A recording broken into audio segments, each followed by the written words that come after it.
Hello, hello, hello. Welcome everybody to the best produced Civ 3 stream of all time. Well, possibly, hopefully, whatever. Uh, in any case, we're into the game and it's an incredibly stacked lobby, isn't it? Look at these teams, everyone. We have Cheese, Anti, and Obi here. 3 of the top 5 from the ladder. Might even be 3 of the top 4. So incredibly stacked, but not even that top heavy, because the other guys we have in here are also all front page players except Sanjay, who is a returning veteran, so a little bit hard to gauge still. But he was a very high priority draft pick, so we can be quite confident that he'll at least stack up decently well in this lobby. Now, people have already commented that this is a little bit of a weird map in terms of start, and I'm not entirely sure as to why that is, because I wouldn't say it's all that different from all the other maps that we've played, but maybe, we'll see what it ends up, what they end up thinking when they have once they've scouted more of the map overall. Now, please let me know what you like, how you like this new setup. Well, I haven't changed much, other than a little bit in the top bar where the matchups, where the player names are, and then of course my new little stat slide in the bottom right corner. Hope you like that as well. Standings, win rates, and random fun facts are displayed there. So I hope that's all going to be great fun for you guys. So I'm wondering why this is taking us so long. We've already played this turn once before, but Kismic and Cheese, apparently they got a lot to talk about. I think they're all on Discord together, so I wonder what they're debating so vividly. But well, interesting. Obi already getting suspicious here, as you can see. There we go. First turn has concluded. They're not entirely sure this time around how this map is set up. Maybe there's not a clear angle here.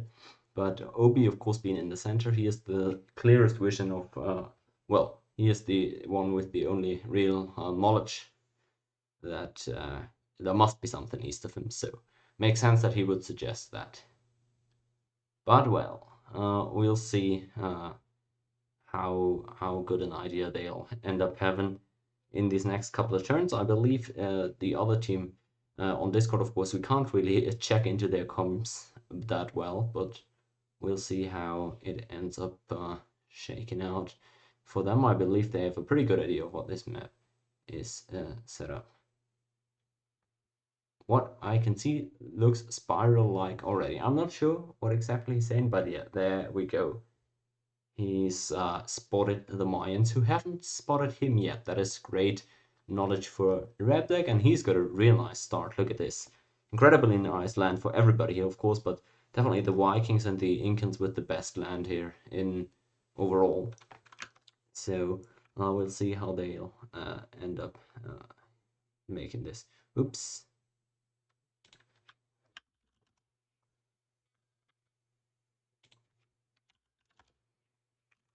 Whoops, looks like I just see somebody's testing out my commands, which I'm very grateful for, but they aren't quite right, so let me fix that real quick. Obi versus Team Anti. There we go. Should be fixed now. Alright.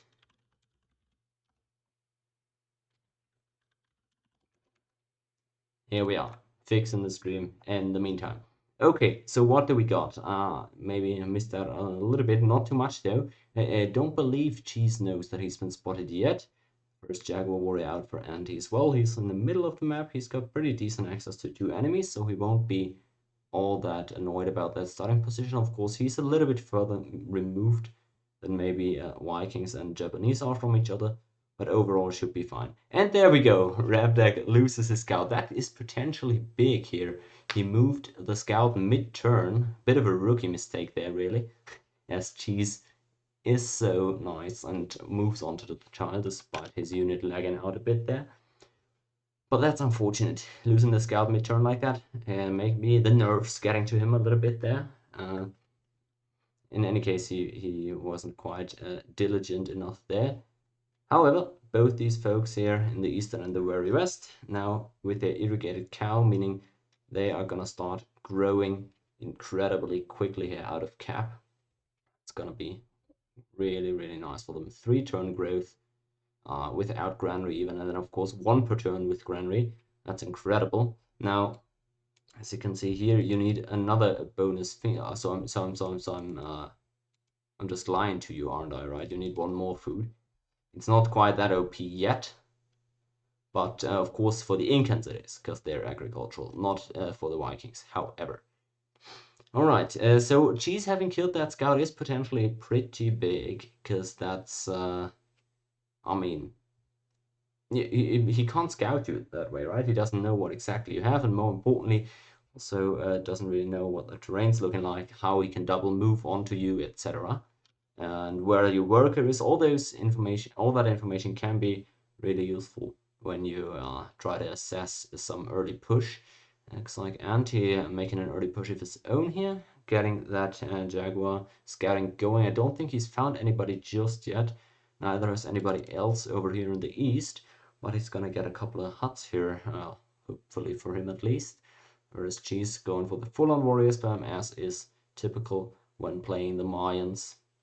There we go. Rabdak picking up a few huts, so does Anti. Of course, pop-in barbs, potentially here a strong tool for Anti near the enemy's capitals. Could slow them down.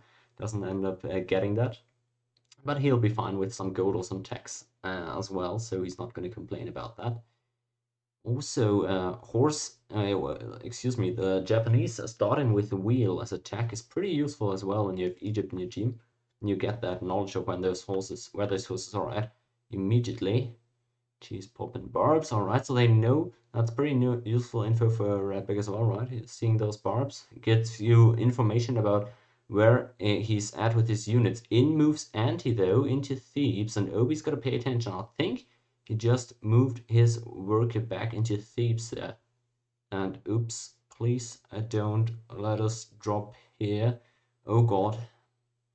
Potentially a big turn here as Anti comes in with some raiding, gets onto the mountain, gets great vision there over Egypt's land, and he now realizes, wait a minute, that's exactly the same thing as my land. So there we go. Symmetrical map once again. Over here in the east, these guys now also making con. Of course, they are enemies. Now the Egyptians get to find out about their horses. That's very valuable info to have. Trading those checks and then being at least assured that you don't need to be scared for your resource situation. Another Jaguar already coming out. Let's see how they play this. I'd assume maybe Anti moves over to the Incans as well, and I wonder if he's gonna be given GA here. It looks like I barely missed that over here for the Incans, but I believe he must have fought against Barbs, right? I'm not sure what would have gotten him low. I can't believe I always miss these early combats. Maybe I'm just talking too much. But anyhow, is either of these guys gonna get G8 here? It looks like they are. There we go. Oops. Rubber bands off the mountain. Happens, I guess. In any case, he's GA. So that's potentially bad news for Obi. However, I feel like he's in an okay-ish spot. And that was an end of turn hit here for Anti, who gets promotion too. Now also gets the tile and the worker with the retreat. Oh boy, that's some lol. My lord, what was that? That must have been the retreat, right? Let's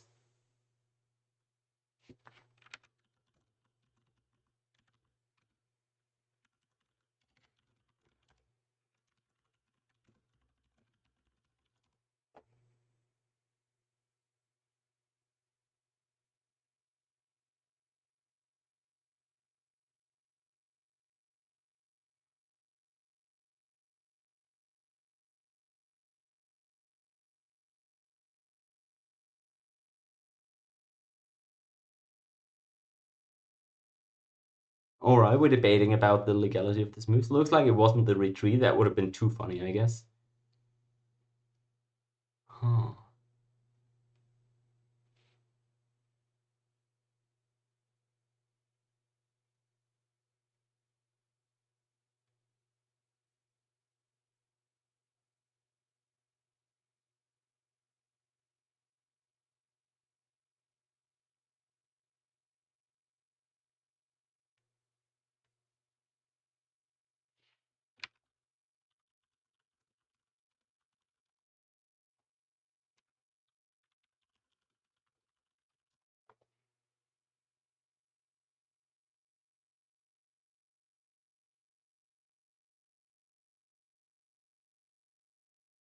All right, we're debating that. We're debating it. I'm not sure, but these guys seem to have a pretty good idea of what. Uh,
all right, debate, debate. We're just kind of reading along here.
Oh man, oh man, what a pause here.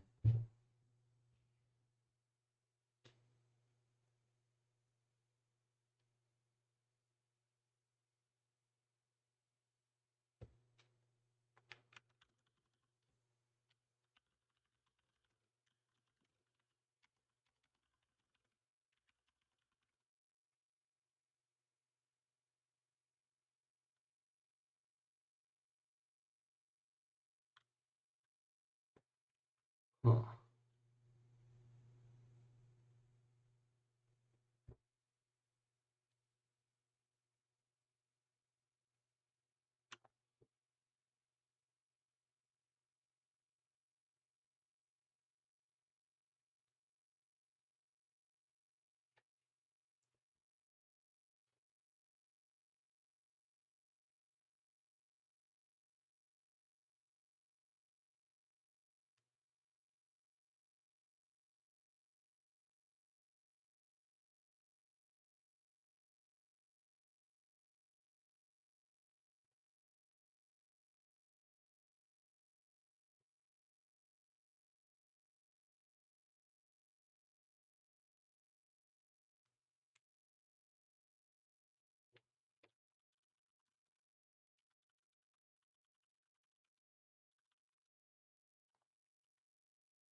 All right, looks like we've reached a.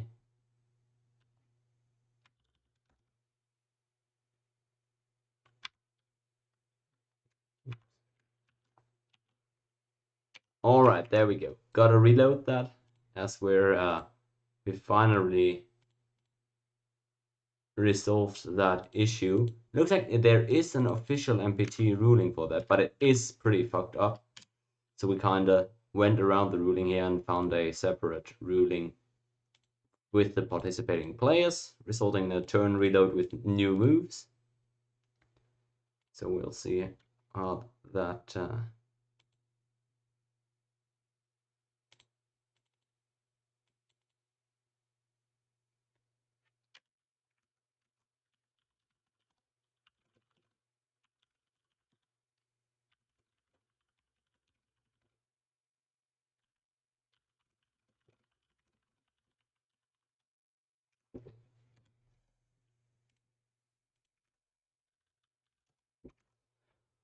And there we go. Reload is up and people are rejoining. A bit unfortunate that the game got derailed this early due to this little buggy interaction here, but you know, that's sometimes how Civ 3 goes in the multiplayer. Gotta live with that, and that's what we all opt into.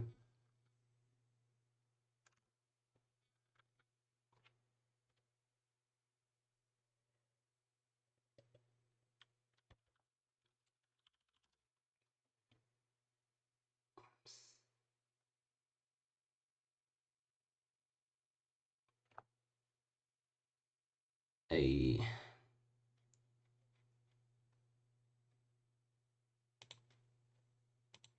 There we go. Reload is ready.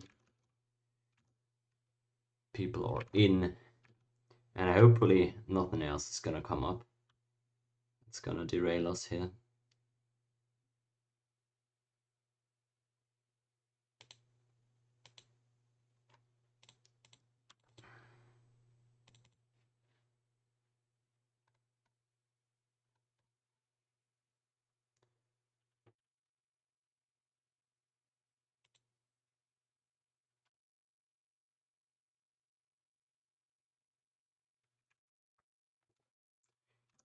All right.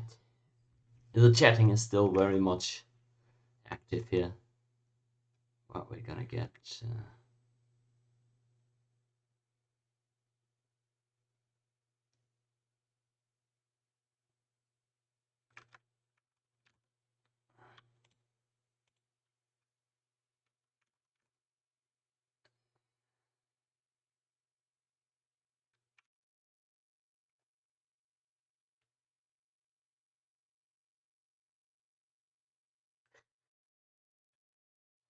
All right, people are still gonna be chatting about this tomorrow. I can already feel it.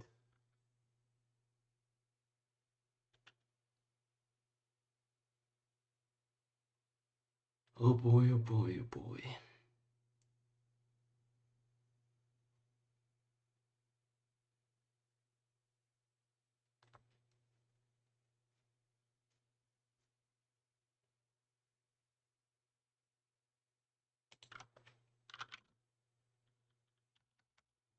All right, there we go.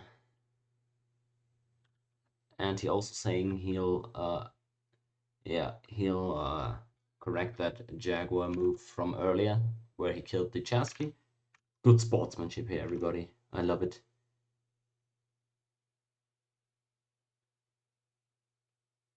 All right, there we go.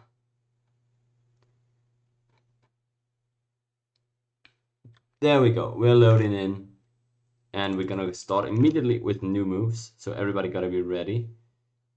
There we go. That is weird. I didn't know that Jag was 1 HP.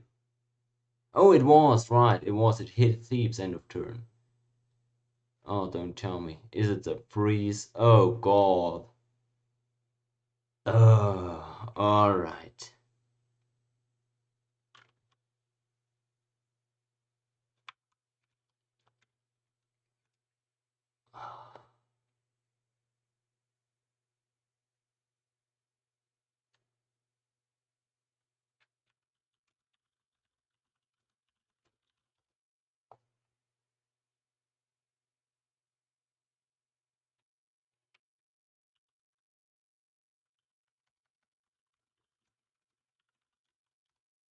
Alright, we'll have to reload once more. It's a bummer.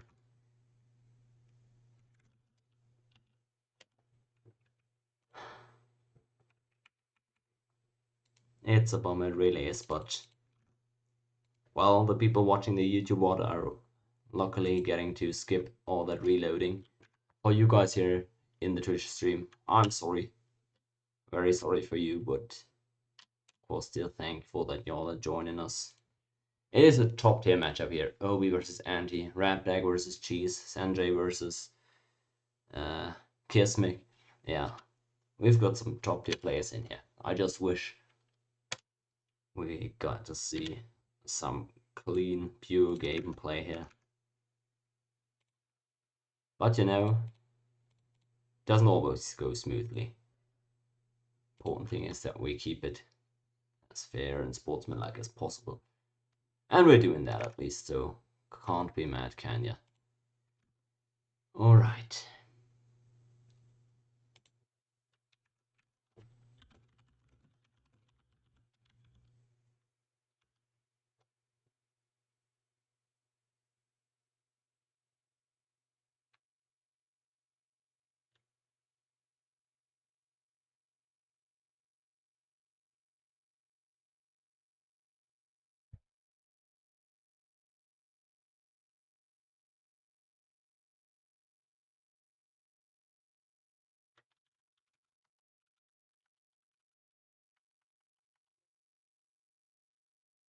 Alright, one more guy missing for the reload. Oh boy, what a day it is it.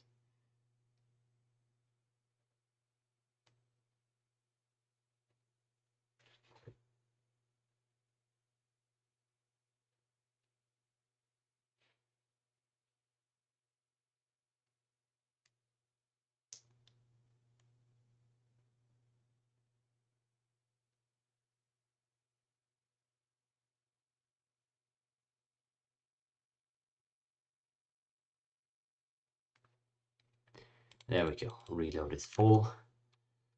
Oh man, what an odyssey. I just want to watch some Civ 3 here. You all feeling me? I bet you are. We're trying to load the same turn again. People hopefully having restarted Steam should allow us to do that.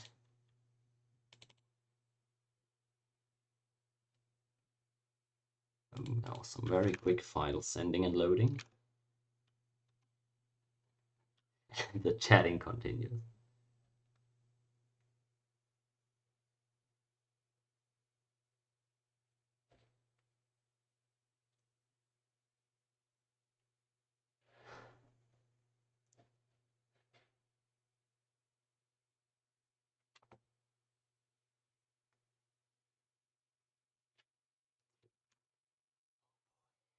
The chatting.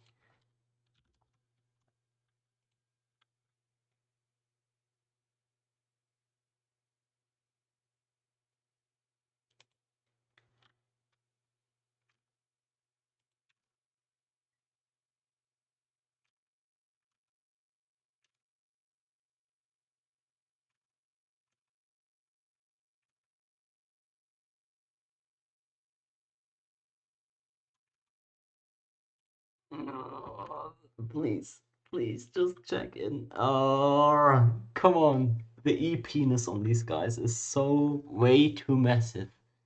It's incredible. Oh.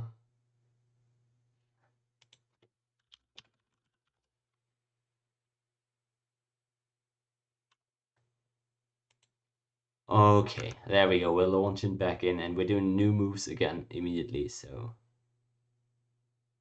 here we go. Let's see. Hopefully it's not frozen.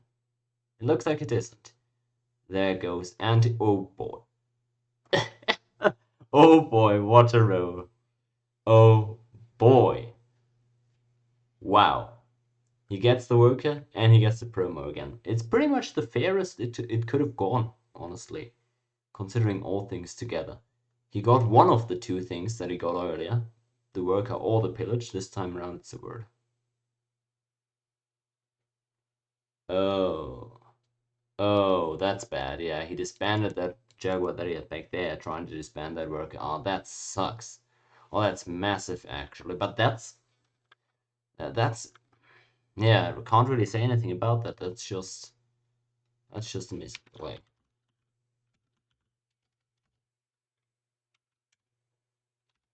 Okay, just saying mutes so everybody maybe remembers to check, and we row from there.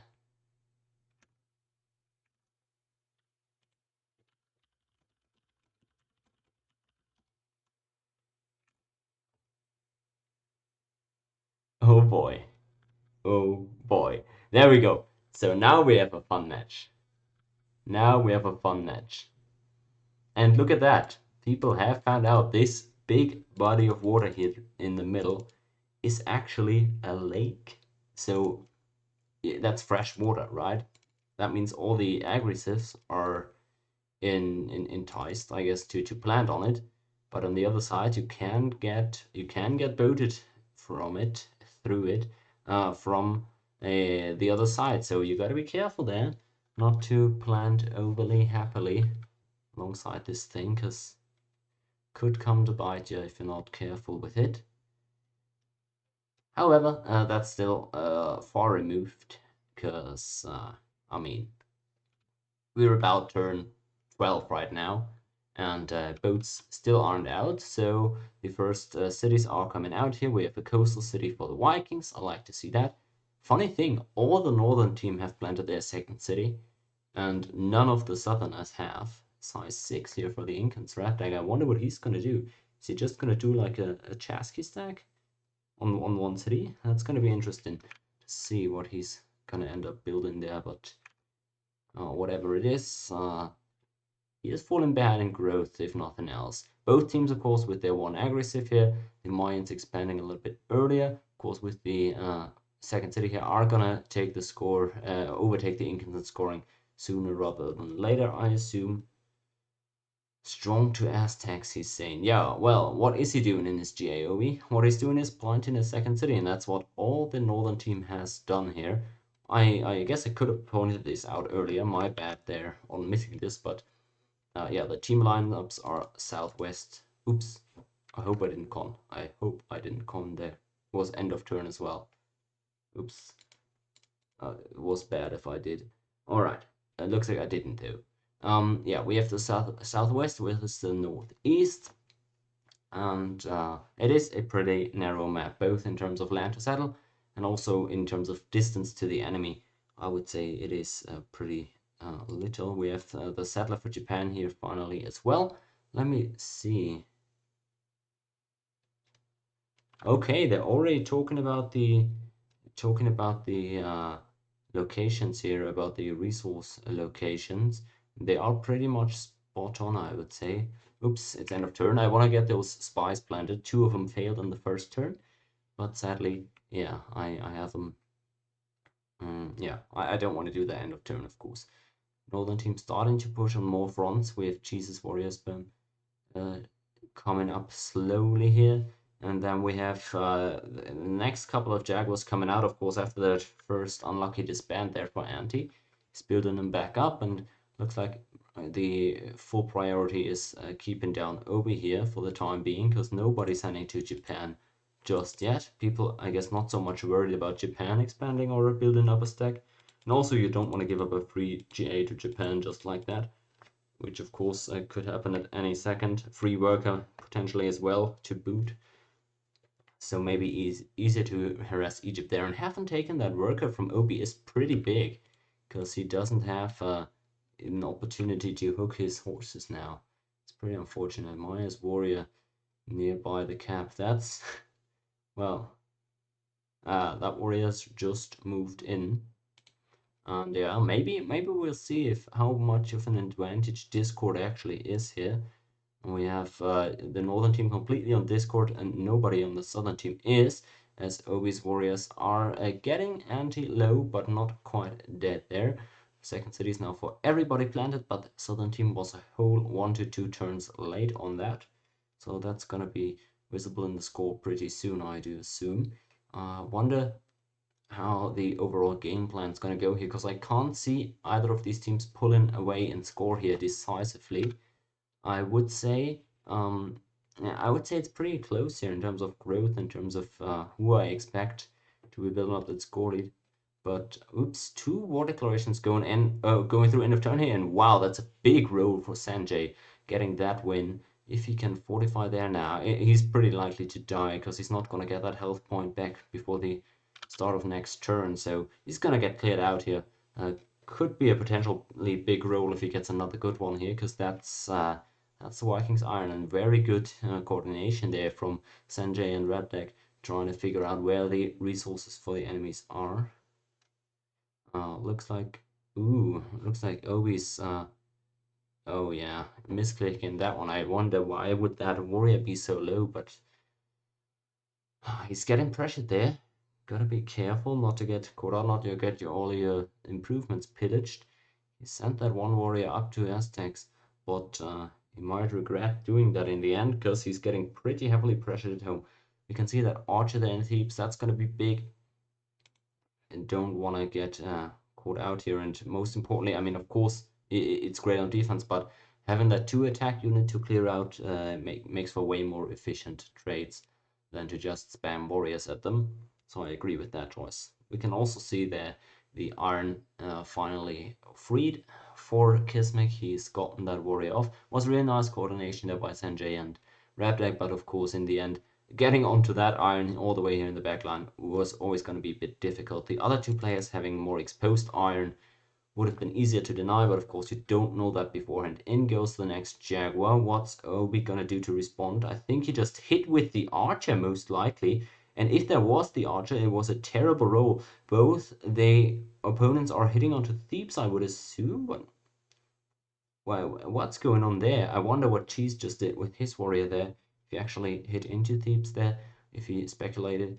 But my lord, yeah, that was the Archer gone for Obi, so I just praised him for making that one, but didn't end up paying off all that much in the end, getting that really bad roll. So he's getting shafted here early on in terms of pretty much everything there. Redback messing up his growth, so I guess in terms of momentum, Northern team slowly gaining some and maybe taking a lead there. I would say since both these teams are expected to be about equal, both in player strength as well as in, well, how to describe this? In terms of composition, civ composition, I'd say as the first barbs spawn and as my new emote is getting put to good use again. Well, it's not that new anymore, I guess, but there we go. Love to see it. Burning those caps. What I was gonna say is, yeah, pretty close in terms of player skill and composition, so I expect this to come down to kills sooner or later. So let's look at who's really got the kill threat there. In general, I'd say Viking have huge kill threat in this one.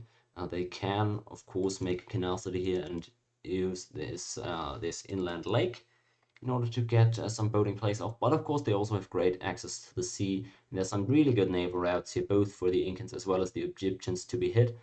So if any coastal cities end up coming out, of which there's already one, that could be pretty huge there for the Vikings. A good opportunity, good angle there to punish potentially. And on the other hand, we have the Mayans who are pretty much free building. Cheese has got that warrior wall up and rolling. Nobody's pressuring him from the south, from the middle of the map. So Mayans also free building, and when Mayans are free building, that's pretty much the strongest free build in the game. Well, one could argue, right? Because there's better. There is definitely civs with better. Well, more powerful units, right? That pack a heavier punch, like Persia, I guess, or the Gallics, or even mounted warriors. But overall production, I'm just talking about raw production. You're able to build up. The Mayans are kings in that department. So them being able to free build, having that huge lake to plant alongside, could be pretty massive there. Map making now already being done, apparently. I wonder what they really using that for. Maybe they really want to have those maps from each other. Looks like they aren't really streaming. So yeah, maybe a bit difficult there. But oh, look at this. I wonder if Kismek has realized that this huge lake here isn't actually salt water. I wonder if he's realized that he can't actually make ships from the shore of this one. So that would be quite unfortunate if that was his plan. Anyways, he's already got that one coastal, so it's not like he can't make any boats, but I just say in general, maybe a city here would have been pretty cool for him. Although I don't like a plan like this one, because you then can't send units between yourselves and the Aztecs anymore. So this or this one would have been better, and both of these are kind of awkward by now. In moves another veteran Jack here into Egypt. Let's see if he can get anything off, if he's just trying to well, block some tiles. Not sure about that, but 4 cities already for the Vikings here is pretty good. There we go. It looks like Jesus Warriors are cleaning house there against Rebdeck. That's that top 3 MPT elo. Trying it through there, your warriors just do 50% more damage, don't they? 4th city also for the Incans, and they are planting that little narrow channel thing here. I don't really like that.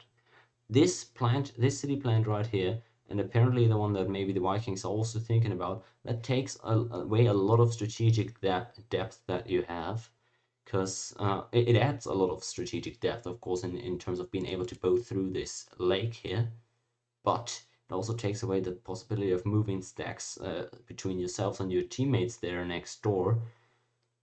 So I would say in general you don't really want to do that, do you? As another turn ends, more Jaguars moving through, and I wonder if Auntie's actually shifting his attention over to the Japanese. It's a little bit hard to tell, right? Because he comes down in the middle here.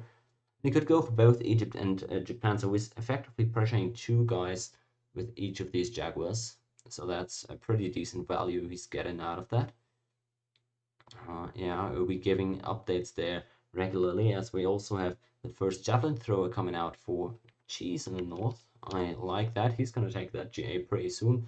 4-city GA or something. It's going to be really good. It's going to be strong for those mines. He's bringing that one over, apparently trying to take GA off of Rebdeck. Wonder if he should just take it in secret off of Anti. I believe that would be a pretty good idea, but well, maybe Anti doesn't have any units spare for that. Wonder if Kismet actually plan to have Reykjavik be a non-coastal. In moves the next Jaguar. Sanjay being scouted here by Anti and also being threatened here on all fronts with that one Jaguar, and off goes another pillage over there at Thebes. Wow, the RNG is just really good right now for Anti, although he finally loses that 5 to 3 HP fight. That was a good roll there for OB after all, but wow. He almost got that pillage off, at least luckily was able to get that one cleared out in the end. Obi's just holding on for now. He's going to have those horses hooked really soon, I imagine, and she's going to go for the end of turn double move there onto Rebdeck's warrior, trying to get his GA, yeah, most likely. So what we're waiting for now is kind of just, yeah, people fending off against the Aztecs, of course. A small stack being built up here, not really a real one. Another forward plant here coming up for the Aztecs too, so he's not going for full-on unit production. He's harassing a little bit and then building up behind it. In move more Jaguar warriors. Let's see if Sanjay's keeping his cool here. Looks like he's just trying to hit onto those Jaguar warriors, losing his worker there. Let's see how his rolls go. Okay, he gets a couple of them out. That's pretty decent. I wonder if he's gotten his J. I don't think he did, although he might, since he killed one of those units. Don't think he did, though. There in goes a Jaguar. Did he just hit into Osaka? He must have thought there was just one unit in there. Ended up not being the case, but I don't think he got that GA there, and that's pretty big for Anti. Trading some units there, and oh boy, that is not what you want to do. Why you move both of these guys out? Please move one back. Oh boy. Yeah, alright. This looks fine, but it is, yeah. Better move one more unit up there to make sure. And then don't burn the capital, as we see the first Berserk upgrades going through there. Cheese not... Oh no, he's going for the double move. Now in moves the Javelin. Let's see if Rebdeck actually ends up noticing it. He does not. Loses the roll, so Cheese now enters his GA. Sanjay trying to catch out that Jaguar over there in the east as well. He's gonna get that GA if he's able to get that Jaguar attacked in time. And he might also just disband it here. I think that would be a decent play, just disbanding that one, delaying the GA a bit further. We've got Bergen as the naval base for the Vikings right now, it looks like. Not sure they've got a ship yet. Let's check in. Oh boy, do they? That city's been sitting there for a while, and it looks like he's been producing a little fleet there. He's upgrading more berserks, apparently. Wow, that is a potent early berserk fleet. And that one Kura out from Rapdeck is nice. The galley to boot is also decent, but it's not going to do the trick against that many ships, is it? Yes, the Japanese gotta be careful not to get caught out empty in the back line, but so far I think he's got a pretty decent wall up here against the Aztecs, so he's stabilized. Same thing for Obi, hasn't been pressured in a while as Anti's gone back to planting a few more cities there. Maybe healing up his jacks again, and there he goes. Finally ends up losing that one. Not sure what Rapdeck's referring to, didn't see him fight. Oh, that warrior up there again. Oh boy, poor Cheese, or well, poor Rapdeck rather. Looks like he's getting shafted in those early fights in the west. I wonder what his strategy is overall, because I believe Cheese has gotten the nicer city plans off here. And of course he doesn't have that grassland cow cap, but he's the Mayans after all. So I wouldn't be surprised if he's just more productive than the Incans are right now. Don't think the Incans... Oh, they had one Chasqui earlier. I can't remember what they actually ended up doing with that. Oh yeah, I believe... Oh, it was 1 HP, but I believe that was of Barb, so I don't think he actually got his GA yet, but maybe I'm just misremembering something. We'll see about that. As in moves Anti again onto the mountain near Memphis. Obi by now fully covered up though, so that should be fine. Love to see that galley from Rapdeck, so he's not being idle. Shipping some stuff over there. Let's see if he can surprise Cheese with it. There's not perfect vision in this channel. He can definitely maneuver through here and pull off a landing without being seen, but oh boy, what's going on there? As the Vikings leave their homeland, we have the double burn, happiness drop into 0. Quite unfortunate. Yeah, there we go. Rapdeck now coming for his GA. So that's, I guess, the edge that he has over Cheese. A little bit of a later GA with more propped up cities could be decent, but overall, I don't think Cheese is mad with his GA. Maybe the downside is he's got a lot of floodplains that aren't actually good in GA. I'd much rather have plains there or deserts even, I guess. So it's a bit expensive in terms of work moves to get his land into good GA shape. Still, that's really high levels of complaining though. As we see Kismic maybe quietly preparing to be the MVP of this one as he starts moving his fleet on over. He's not been spotted yet, and it's the wrong volcanic chain that Rapdeck is covering with his Kura over on to the mountain. Moves Anti again. He's just barely missing out on vision on that galley. Could be crucial in the end, as Rapdeck's coming over to try and get his GA. I believe that's a mountain he wanted to move on in order to get that GA. Now being denied by that Jag is unfortunate, but well, he'll get it either way at some point. Wonder what he's gonna do with that galley. Don't want to be spotted, of course, by that mountain. We'll see it, but do we bother? Not sure what he's talking about. Potentially about giving that GA over. No, I don't think. Yeah, it's about that GA, of course. There he goes, moves through with the galley. I don't think he's been spotted by Cheese, but we can't know for sure. Alright. He wants that GA now. Let's see if he ends up getting it. End of turn, a lot of moves going through, but doesn't look like anybody's really hitting anywhere. Nope, nothing too spicy taking place just yet. It's a bit... Oops. Egypt declaring war on Incans. Yeah, there we go. Finally, the GA for Rapdeck. Really nicely timed, I'd say, for cities. Cusco, strong city as well. We see Cheese apparently having built up some chariots and also immediately... Oh, looks like Anti's actually chatting here. So maybe one of them isn't in Discord. Maybe Kismic actually had to leave Discord because it's getting late for him. Maybe he can't talk anymore this hour. I would understand that. But he's doing his own thing over there. This little 3-ship fleet there. The long serpent slithering over.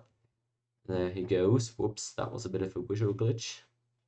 But it's underlining my point quite nicely. Red Black covering his volcanic chain, but if he was really 1000 IQ, there we go. Hold that thought though as he moves in with that galley.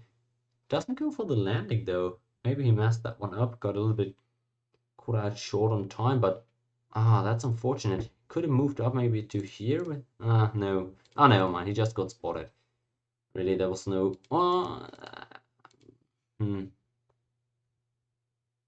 Oh wow, and now I see he tried to land on that spot. Oh boy, what the hell did I just witness? What the wow. That's just what the I mean, can't disagree there, Rep. Can't disagree there. Well, what is this? And why is Cheese even taking these trades? Oh boy. Oh boy, poor Rabdak. Things really not coming up his way, and Cheese just building up. Let's see how many chariots he's got already. It's decent, right? And 10 warriors to boot. You can waste a lot of those for sportsman trades, apparently. As further up move the long ships. There we go. Finally, GA also for Obi. That's gonna be big. He's only on 2 cities, but I guess all he's gonna do now is spam some chariots. Huh. Egypt, GA, and Cheese stacks horses. That's kind of the results we've seen here in these last couple of turns as well. Yep. Interesting walls here in Ollantaytambo. I wonder what they are for. Maybe that's just anti-Vikings. Maybe he's also scared of a stack coming from the middle of the map. Oh, that's interesting. Pretty decent choice here. We'll see if those will end up paying off to him. Yeah, Obi still kind of reminiscing about the early turns before he got fucked up by some random interactions. Oh boy. Well, I wonder what Kismic's gonna do with that stack now. We see at home he's built up a few more Zergs. You know, not that many. He's kind of just chilling at home, and he's putting the focus on the play over here, I believe. Could move on to Ollantaytambo this turn. Wonder if he's gonna end up doing it as Reykjavik's burning. Same for Tokyo. I think he's really focused on something else now, but it looks like he's going for the long con here as he's moving around the west here, maybe looking for Tiwanaku. Could have gone for Ollantaytambo this turn, but doesn't elect to go for that. Wonder where he's gonna look to drop those Vikings off. Not much trading been going on in the east otherwise. Swords and Road, Kopan Pal. Oh, interesting. Did he put more swords into this boat? Maybe he did, but how would... Oh, I guess Anti can see it from his Jaguar. That's interesting. Wow, you can see it. Just you gotta pay good attention, but yeah, when units move in there, you get that vision. So that's pretty interesting. Cheese now being warned about that. Let's see, he can move up those longships one more time without being seen. Of course, he doesn't know that. But oh, there he goes. Wow, I don't like that move. Maybe he just doesn't have vision of the Incans. But yeah, that wasn't necessary, was it? Now he moves on. Maybe trying to find Tiwanaku here. Had Viking show up here? Yes, you had. Oh boy. Wonder if he's gonna go for the hit, and he is. There go the Berserks. Now is he gonna get that kill? It looks like Replex not responding. Why isn't he? There go more longships. He's not really reinforcing. Does he have a ton of units in there? Or what's going on there? He's now reinforcing there. Cusco still swordsman on top.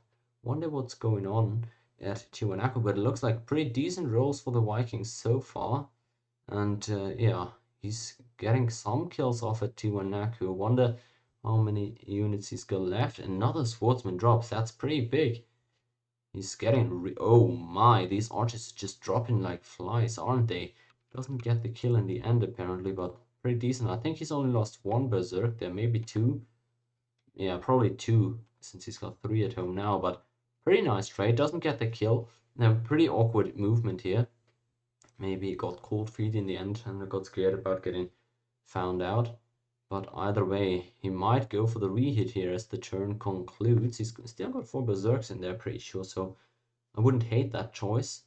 But Cheese now going on the hunt with his galley. He goes for the rehit, and Tiwanaku doesn't look all that healthy. Is Replik not gonna reinforce there? I'm really wondering. He's got that swordsman sitting on top of Cusco, and Tiwanaku is dropping low. But he just doesn't seem to be bothered. It looks like he maybe just has a ton of warriors in there. Moves another swordsman on top just to be sure. Again, maybe I should go for a city investigation there, but that's, yeah, he ends up surviving it in the end. Don't think he lost any berserks, maybe one this turn. But that's brutal, he's just getting smashed. And maybe defensive bombard isn't working on amphibious combat. I get the sense. Because he's just, either there's just no archers in there, or it's just huge, or it's just, yeah, I don't know, not working or something. Good RNG. Incredible though, as he gets a lot of kills there. Kismic does, but not the city in the end. Decent RNG again for Anti against Obi's war chariots. He's trying to clear out those sentries. Vikings move on with their longships, getting a couple of berserks to safety here, getting them back to heal up. That's decent return on investment, of course. I believe he's gotten some really nice shield traits overall. Would have probably preferred a kill there, but he's still got pretty decent avenues here to get kills. And I like that play from Rebek. He really just gets shafted by it, but that was pretty decent play, getting that 1-versus-1 attack unit. But I mean, he's just right, yeah. He's just getting shafted by the RNG there. Cheese moves out for the counter stack here. He sees he's getting loaded, but he's counteracting that immediately. I wonder how much Replex got left after tanking a lot of berserk hits there earlier. So we'll see. I believe Cheese has the edge in the military department there in the West. Would expect him to win out in the long run if these guys were trading. So yeah, we'll see what Replex can do. I just think Cheese has the more mobile units. He probably has more units. And if he's got some catapults as well, I don't think he's gonna have too much trouble with that swordsman archer stack. Speaking of which, let's see how many units there are. Oh, that's interesting. Okay, I didn't expect that swordsman stack to be this big. Maybe some trouble for Cheese then, who just doesn't have catapults. He's just not afraid of anything, it seems. Got a ton of warriors to tank, but wonder why he's not making katas. That would be pretty effective, you have to feel. Yeah, not sure, really, just not sure.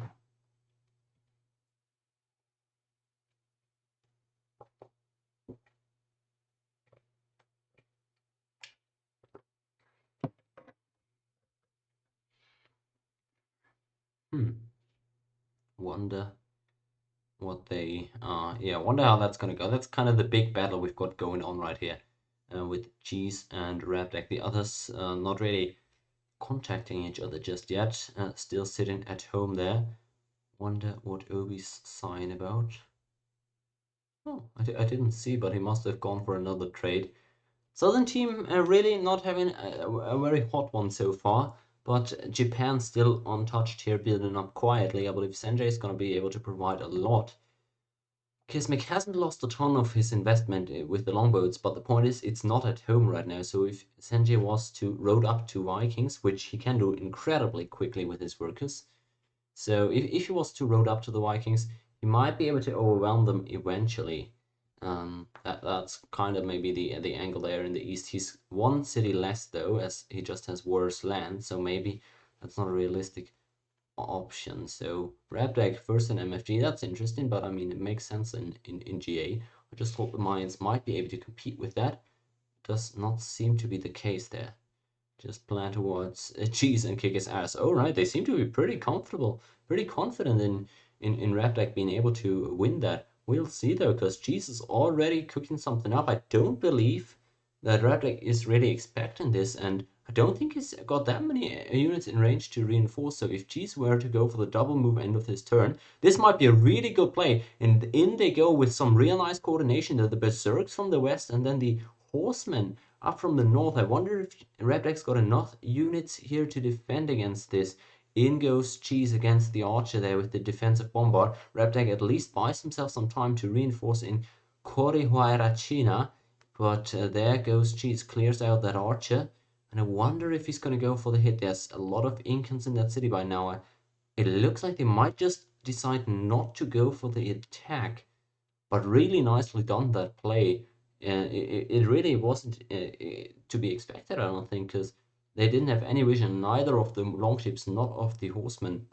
So I like that approach. It just doesn't. It just seems like Cheese saw a lot of swordsmen being moved into Corihuayrachina, or maybe Anti called the play off as well, because he maybe, I don't know, has got something different in mind. But overall, they still got the option there. I believe they might be double moving end of turn and look for something deeper in the Incan land. Could be going for Cusco there, of course. Could be looking to cut the road as well. Could double move onto Querachina and then see. Rabdak's kind of getting to we want here, and he wasn't able to talk to his team a lot this turn because he's really got to pay attention here. Oh boy, it's not done yet. In goes Cheese for the double move, I'm pretty sure. Maybe Rebek's going to be able to intercept it. He's going for the Berserk landing onto Cusco. I like that idea too, but again, it looks like a little bit of a fake here as the Berserks hit the capital and they are taken out finally. Alright, that's a sigh of relief there for Rabdak. I still believe there's 2 more Berserks in these boats, but I could be wrong about that. We'll see if he's still got some of them in his back pocket. At least he's getting some more intel about the Incan lands, because I just don't believe they've got him scouted very well. Maybe that was the last couple of Berserks too, actually, because I only ever saw 2 land, I believe, and he's also now retreating with those ships.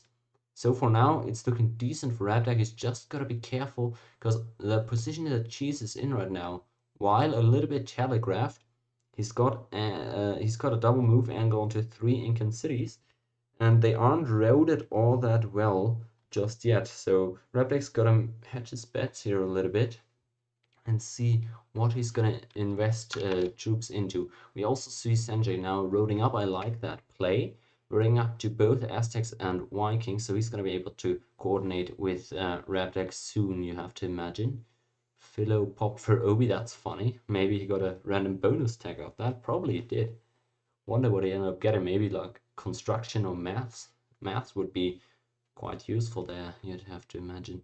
What's Cheese gonna do though with these horsemen? No con asked by Rabdak. He's gotta hold that road, you have to feel like. In goes Cheese. He's sort of soft committing for Tiwanaku, but he could still make a turn for Cusco. Let's see what he ends up doing. He could also just move out of end of turn.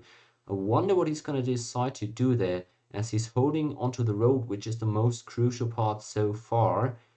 And it looks like that is what Cheese is targeting right now. What I believe he's doing is he's going 1-for-1 horseman attacks onto this road and then trying to stack move onto Tiwanaku. But no, he's just full on committed for this road now. And I believe Rabdak has called that.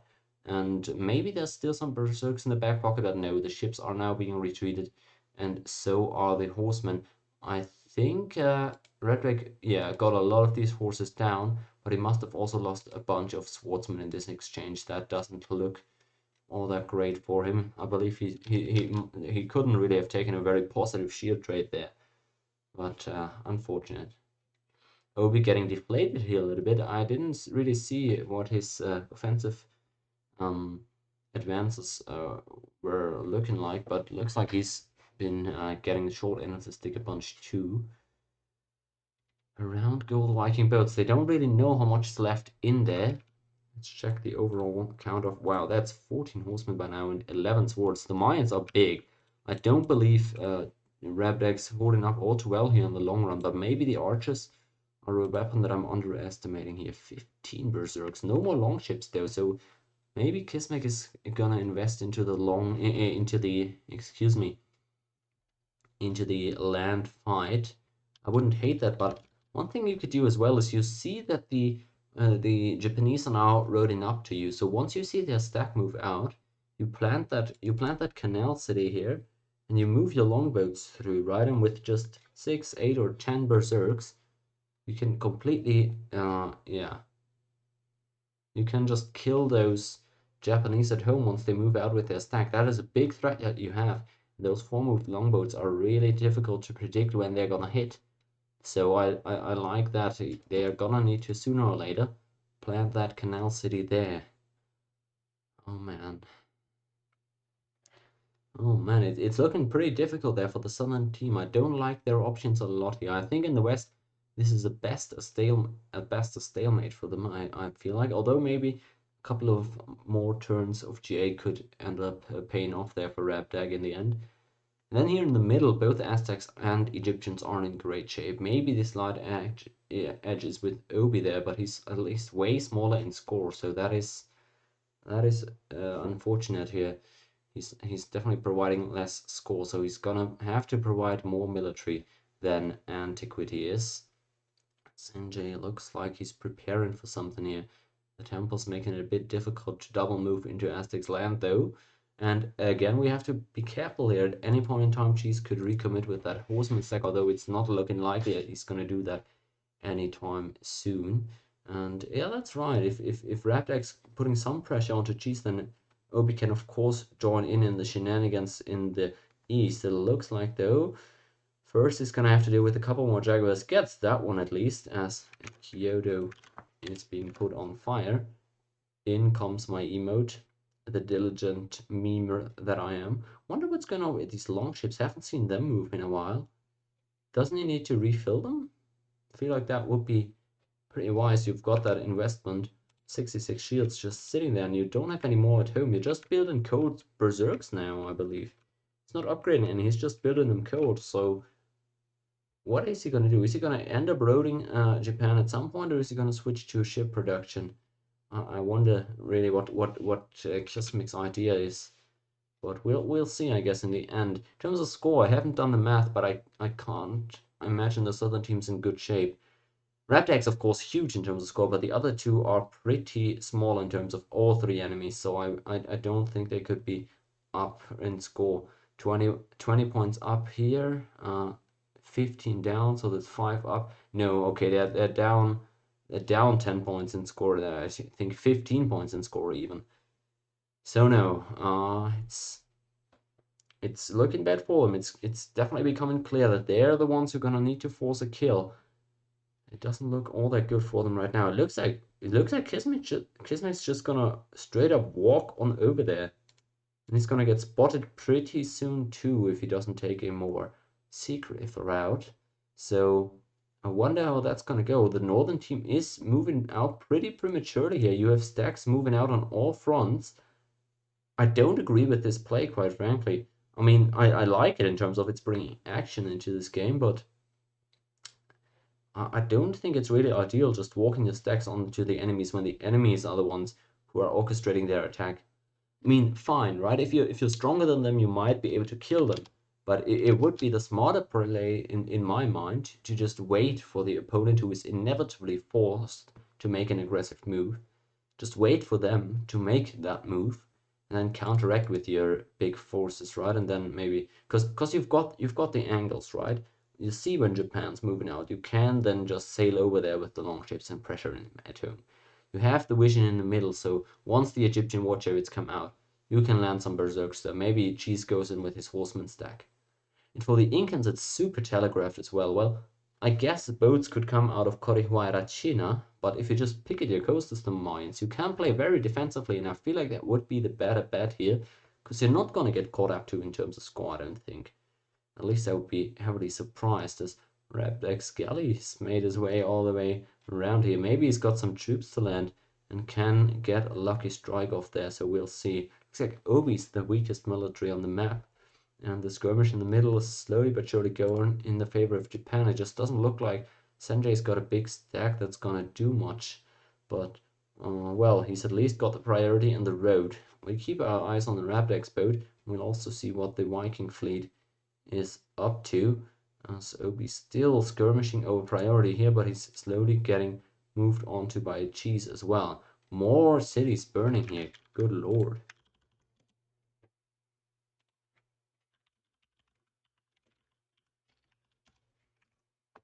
All right.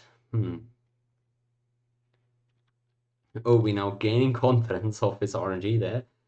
But yeah, Cheese has the angle on him now, so he can't really leave home if he's not strong, which he doesn't appear to be. He doesn't even have knowledge exactly of what Cheese is going to be able to bring, but gotta be afraid that something could be coming at least. Wonder what the overall plan is. Let's check in with the Japanese. How big is this deck actually? No, it's really not anything of note. He hasn't really built up a formidable force there, so I don't think he's gonna be able to take anybody out. And that's a big problem, right? Sanjay's been pretty much rebuilding all game, and he's only on 3 cities and he doesn't have a big stack.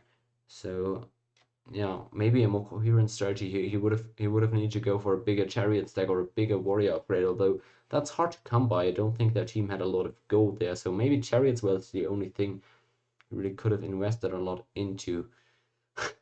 Good assessment there by Obi as Redback slowly inching forward with their boat, going for the more careful approach, and yeah, Redback's realized that he's gonna be the one who's yeah, with the agency, who's really going to be able to force that kill potentially. As Cheese again, I like that. On a narrow map like that, you can threaten multiple people at once. Cheese is now prepared for the move already, apparently. Thought he would maybe wait one more turn, but in go more horsemen, and he's pressuring by himself on 3 separate points here against Repdeck. It's pretty nice. I don't think he's going to do anything crazy this turn, but he moves on to Kisco, and I think he's just straight gone for the stack attack. Redback, I don't think is really expecting this one, and he's a little bit slow on the reinforce there. Is he going to get enough units in time? It looks like the horseman stack wasn't massive, but it's still going to have to be dealt with. I think he's already going for the counter attack, however. And yeah, Cheese is losing a lot of units there. I don't wholeheartedly agree with his play. He had his stack down here. I wonder why he didn't move these swordsmen in simultaneously. It looked like kind of a half-hearted effort there onto Cusco. Not sure what that was. Interesting. Not a huge stack, of course. Maybe he's just trying to give Rebek false confidence. Maybe trying to distract him and shift his troops over to another point while he's going for another angle with these horsemen at Ollantay Temple. That could be a realistic angle.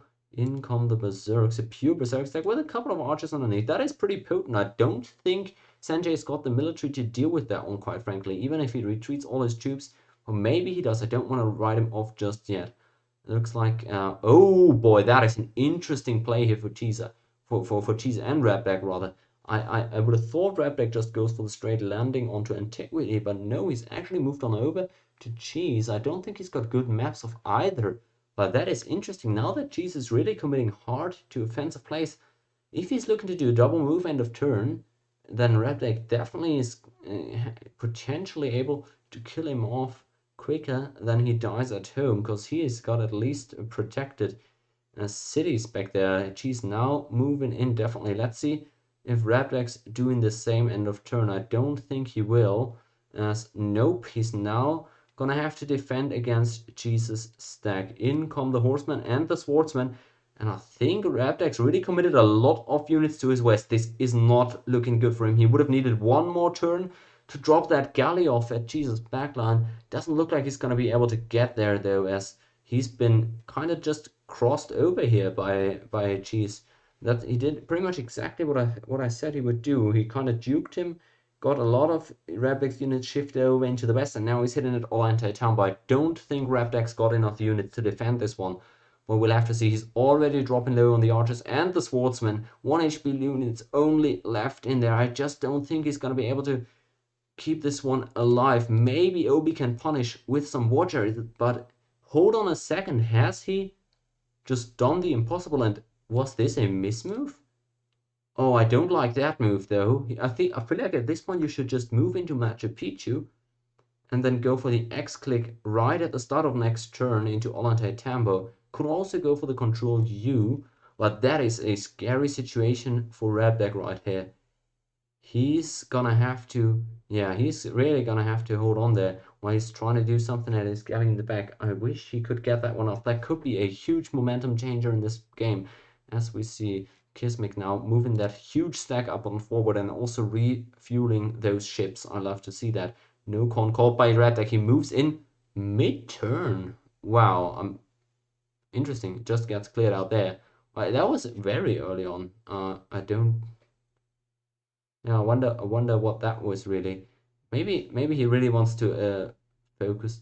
Oh no, never mind. He got spotted by the random worker. Oh, that's unfortunate. Yeah, no, all good there by Red Deck. Just really unfortunate there. Sad one. Sad one. Now he's gonna have to defend at home. What's he gonna be able to do? He moves the units in from Magic Pichu. Guess must have been a Control U as Cheese now recommits for Cusco and again tries to apply pressure at multiple fronts. He did a great job with the crossover there earlier. Really got Rebleg off balance, but just barely was able to hold on in Olante Tambo. Those balls paying off big time here. And that overall, that attack must have been a huge shield trade advantage in favor of Rebleg. On the defensive end, you have to feel like, oh man, he's got a lot of units beat there. And you see, Cheese is pretty weak at home now.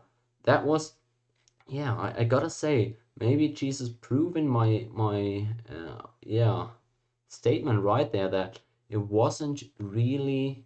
Wow, even Obi now strong to him. He's really weak at home now. I feel like Rebleg and Obi should pounce on this opportunity to take out the Mayans potentially. Because that is a big one. He's used all that GA up at this point probably, as they are suggesting, to try and kill the Incans. And of course, playing defensively, not going for the kill, is kind of frowned upon. But in this one, it would have been the most obvious path to victory there for the Mayans. Maybe they also overestimated Obi's power a bit. But no, they now put the ball spin in their opponent's court, but now they also gave them the tools to dunk that ball. And I believe Obi and Rebleg are looking for that alley-oop. Still though, the most potent stack right now that I can see is this Berserk stack. I don't see Sanjay being able to clear that one out, although he's moving against it. I'm not a huge fan of this micro, but he's moving in with a couple of swordsmen to try and contest that and catch him there. We'll see. Rebleg even calling on Obi to take this one alone. Wonder where he's going to go. Maybe that's a smart move too, because if Obi takes a city of Cheese, that could be big. Landing comes in from Rebleg on bottom pack though. Cheese again very quick with his response though. I like that. He was ready for that one. And sneaky one by Rebleg, of course, but in the end looks good for him now. Who's got the hit off? Oh, I think this is disastrous. I think this is disastrous right down here, and I think that is pretty much a confirmed kill at this point already for Kismic. Because I pointed out how I didn't like that micro from Sanjay. He made it a speeding contest, and Kismic just won that one. He could have taken that a bit better, I would say. Yeah. In any case, that was just the ideal play in my mind is keep 5 warriors ready to soak up the defensive bombard, and then once Kismic's stack moves into your land, you are ready end of turn. You attack with the warriors, and then you immediately switch to your swordsman stack and you attack with the swordsman. And then you decimate that stack just right off the top. In that case, though, he made it a clicking contest, and he lost that one apparently. So despite still having a couple of units around, these berserks are so potent at this point. I don't think they're going to be able to be taken out, even if like half of them are killed with that stack of swordsmen. I feel like they're just going to take a city here at this point. So, oh boy, that the momentum that they just had reclaimed a little bit there for the southern team, for Team Obi, I feel like it switched back into Anti's favor. I like how the middle of the map players are the ones in the safest spot. I would have expected them to be under the rest the hardest here, but both of them really haven't participated ever since the early trading and skirmishing has gone on. I wonder. Yeah, Obi telling him what to do, but the ships kind of sailed for that one. Poor Sanjay. That micro, just not ideal there, but of course it's difficult to figure out. Most people haven't faced berserks yet. So I get that. Walls in Tokyo was a decent decision there. And Kismic's just gearing up for that double move at this point. Maybe he's trying to heal up his units a bit. But I'd say just go in end of this turn. Double move for Kyoto or Tokyo. And then sniff him out. That's kind of the idea here. Can be at copilot 5, he says. 1, 2, 3, 4, 5. And he's got a stack in range. I wonder if they're gonna go for the two-man play, but I don't think they realize how weak Cheese actually is. He's got like 8 military units overall. Let's check that out. He's got 13. Obi can definitely just take it out at his own. The question is, do they want that? I'm not sure they do, because well, I guess they do, yeah. They definitely want that. If Obi trades his life for Jesus, that's big time worth. The only issue is that then Vikings probably... I'm not sure Sanjay is really communicating this well to his teammates, because if a 10 to 15 water rate stack of Obi could just chill in the Japanese land, then he might be able to retake once the Vikings attack and take out Sanjay. And that, yeah, that would be quite desirable for them. Maybe Sanjay feels like, however, he can defend that one, so not sure. We'll see then. Looks like they are preparing for that move, and yeah, they're just trying to go here at this point. I agree with their call. Just have Obi take out Cheese if possible, and then you're in a pretty sweet spot there. There we go. We might have 2 people move in for a kill at the end of this turn. This, if it crashes again, as it often does on kills, this is going to be a difficult one to figure out. So let's see. Both of these guys are going to move in with their stacks here. Kismic and Obi, both of them, I believe, are going to go. There we go. In go the Berserks. 20 turns left, and in go the War Chariots. 2. Obi at the Axchalan, and is Kismet going for the hit, or is he gonna wait a little bit? That's a question. It looks like Obi's hitting. Let's see how many he's getting, and let's see how many Cheese can reinforce with. Both of the attacks are currently ongoing, though. As we see, I'm gonna click a little bit to see how many of which are alive, how many are getting taken out, so I can see that in the recording if in case we end up needing it. Oh boy. A lot of Berserks taken out already, but there we go. It looks like the Axchalan is on its last legs. Obi gets that kill first. And let's see if it ends up being a drop. It probably is. And that's gonna be difficult. Obi gets that kill at the Axchalan. Doesn't lose a lot. The Vikings have lost a lot already. But I believe just going for the reroll again in the reload is the most fair option there. Because how else are you going to resolve that? You can't know how many he really killed or anything. Well, I guess you can by looking at that stack.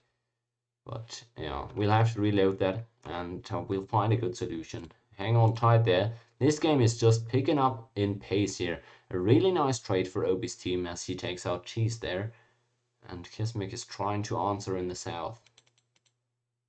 I'll be right back with that reload.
Alright, everybody.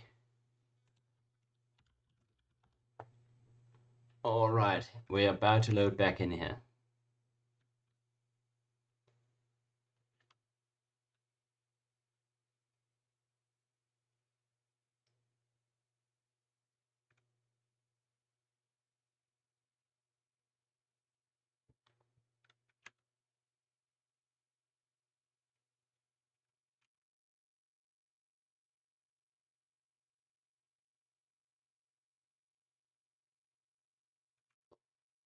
Okay. Looks like we've got it. So I predicted that this was going to be a difficult reload.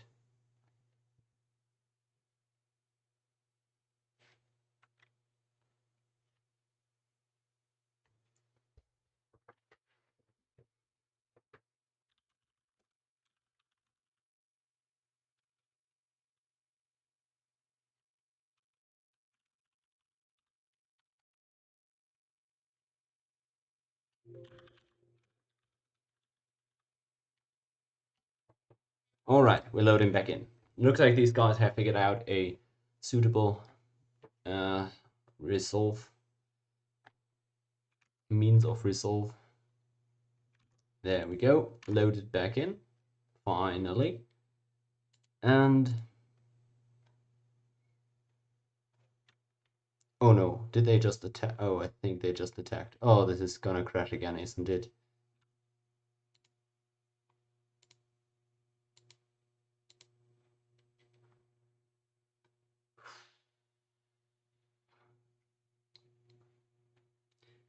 Oh boy. We have that stack attack going down there. Alright, so Cheese and Obi has found a settlement for each other. I really wonder how the roll is gonna go for the Berserks here. Okay. Looks like Sanjay is holding up pretty well back here, but there's still a bunch of Berserks left. Maybe with the hit, Kismet could do something, but wow. Sanjay in pretty decent shape still. It looks like he's still hitting with a few of them. Kyoto is starting to drop low, but overall, Sanjay is holding up better than I thought. It's getting close now, though. And there he goes. We have another drop. Oh boy. Alright, but at least we've settled it now. Both these kills are gonna come through. And yeah, okay. Okay, at least. This is a little bit of well, a bummer, you could say. But at least we've got this one settled now, I believe. Alright, we're gonna have to reload again, obviously, but we at least know that both of these are kills. So, now the only thing that really remains is the disbands.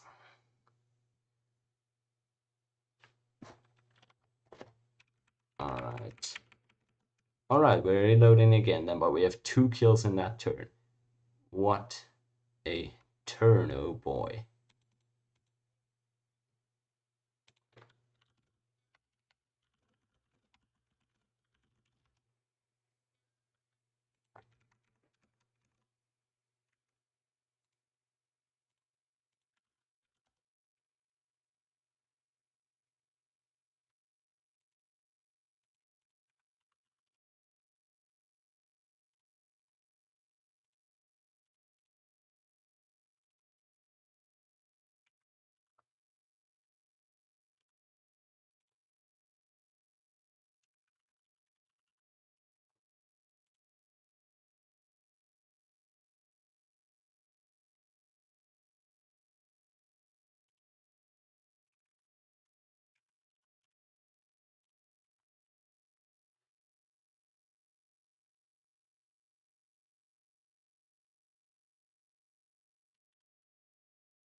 All right.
All right. Looks like we found a final settlement here. Is there anybody missing for that reload? All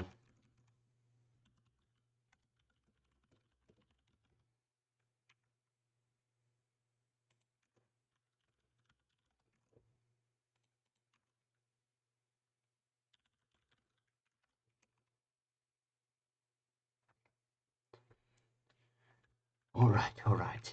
We've got this. Slowly, we're getting there.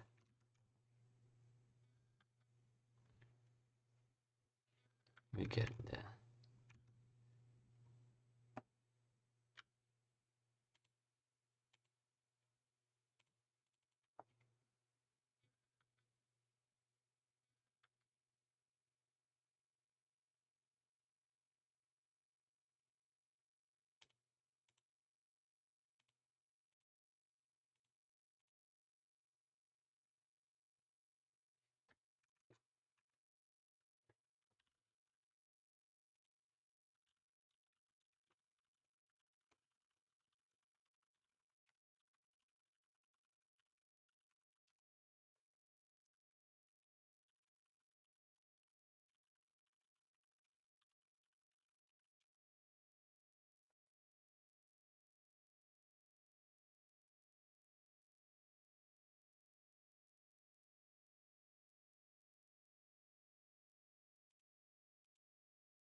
All right, there we go. Looks like we've got that reload ripped.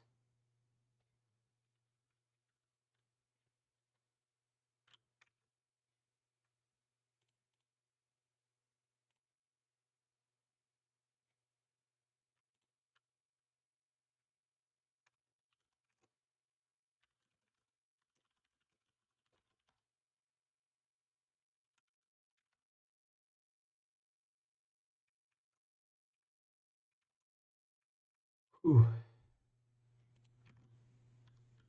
All right.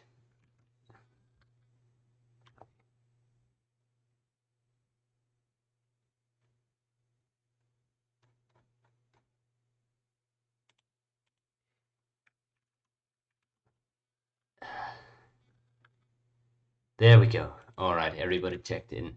Now please pray that this doesn't crash on reload again.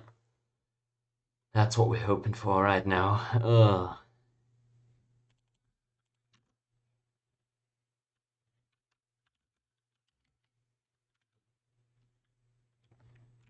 Alright, we've got Obi moving in.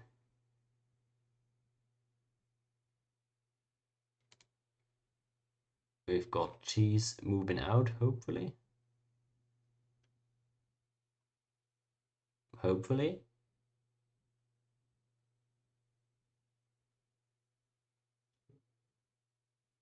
Oh, why are we waiting? It would be really good if Cheese just... Yeah, okay. Okay, now I gotta negotiate this with Kismic.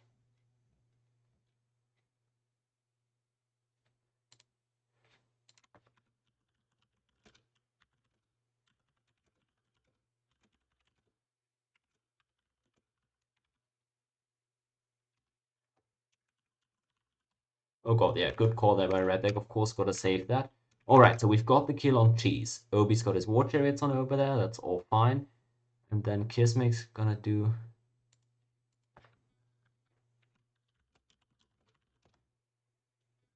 Kismic's gotta do his stuff down there.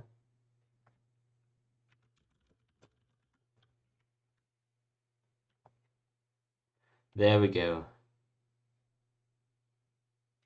Alright, please resolve this before the turn ends. Please.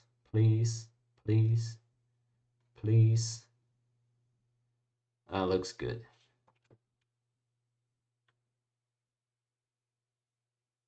Oh, come on.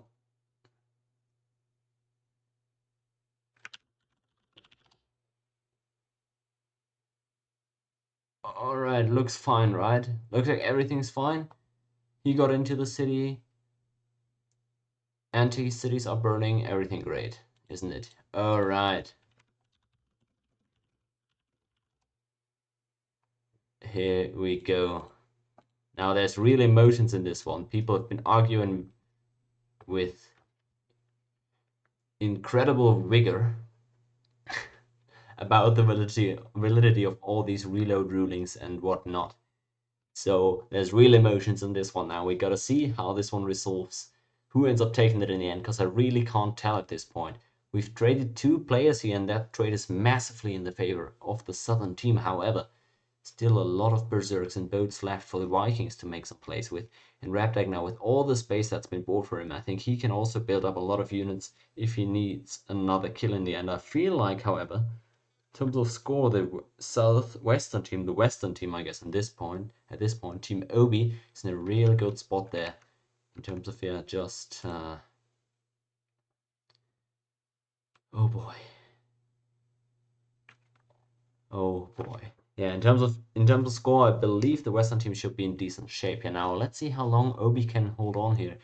He's probably gonna get taken out here at some point, sooner or later. But if Raptor can get another couple of boats out, maybe he can pressure Anti at home once he goes for that all-in and the Axchelon. And Kyoto, let's also check that city out. Let's investigate it to see how much is in there.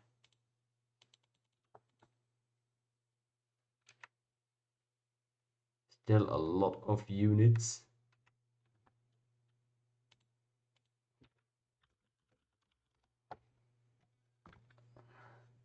Let's see what's he gonna do with that. Yeah, he moved in this turn into Kyoto, so we can't disband yet. That's the thing. All right, there we go. Anti preparing his inching further forward with that road. I did switch the scenes, right? Yeah, God bless. All right, you all can see the spectacle here. This is gonna be real interesting, dude, because I don't think Obi has a realistic chance of living this at all. He can counter pressure with a couple of chariots, but he sadly can't double move out of the Axchelon onto tier 2 and the hill is sadly blocking passageway. That would otherwise be a really good play for him. And also, yeah, he's moving units out of Kyoto now. Kismic is, so he's disbanding stuff. We'll check at the end of the turn again with an investigation. How many units are left in there?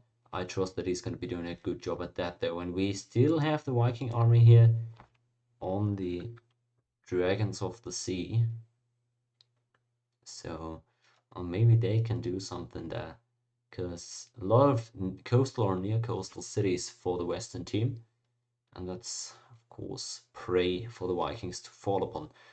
However, I think the game plan is pretty straightforward here for Team East. I like the spot that they're in. They're not necessarily easily attackable.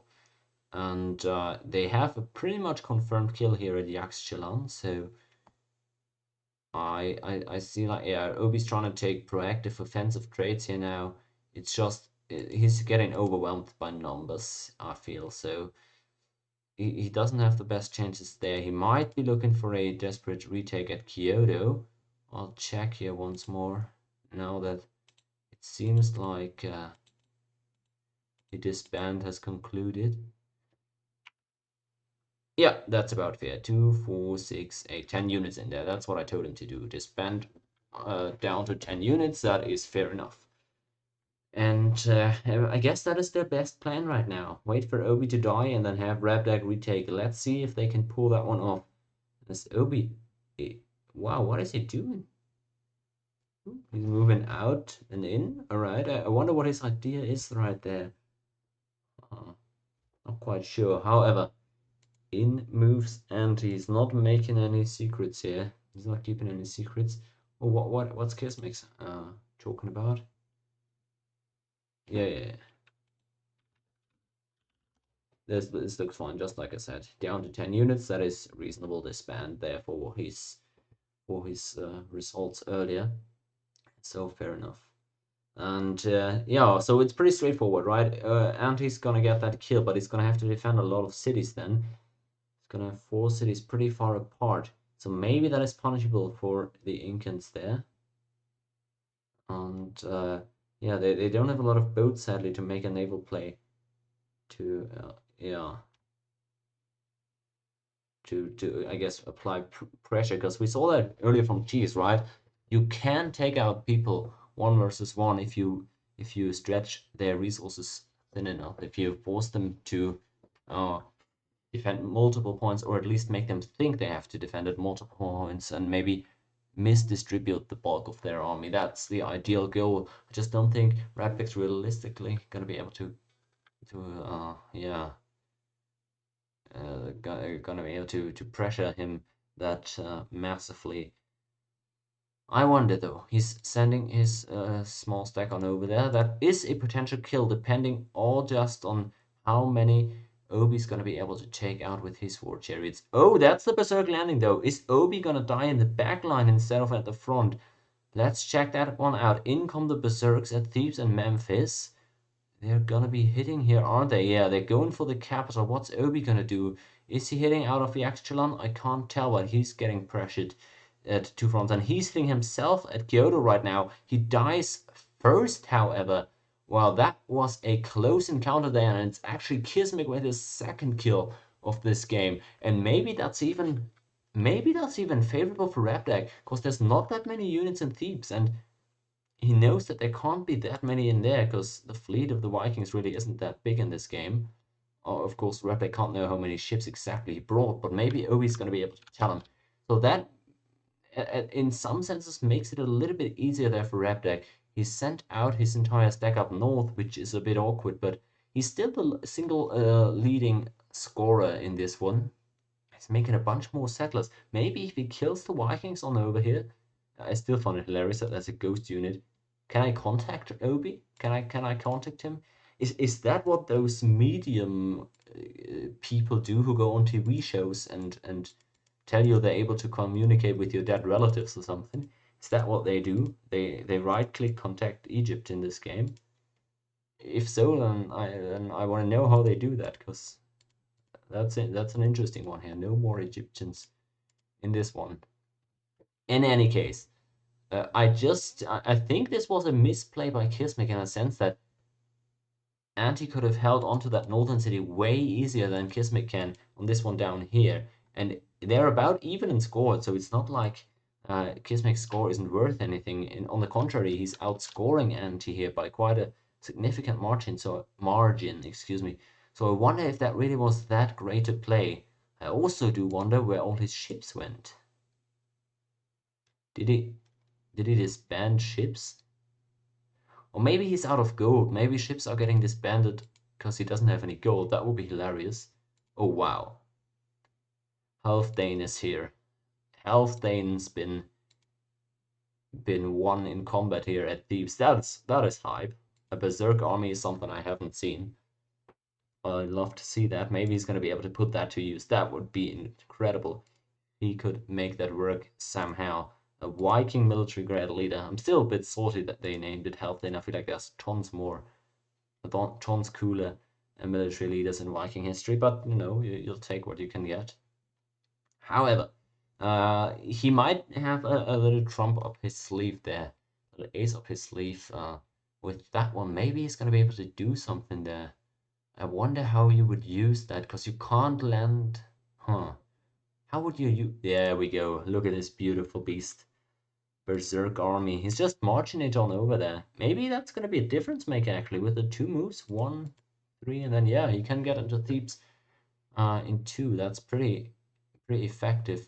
Wonder what Ant he's gonna be able to do. He's got a large stack, so Rapdag's really he's really in a tough type of predicament here. I feel like this is such an interesting dynamic because in theory this city here being taken is not good for the Eastern team, but again they've kind of managed to cross Rapdag over here. He's committed all his gravity up north now. And now that he's getting pressure down south, I wonder if he's going to be able. No, that's got to be the kill. That's surely got to be the kill on Thebes. Poor Kismek, just one turn too little, I feel like he's got. Unless he's going to be able to preemptively counter hit into the stack, which I don't think he is, quite frankly.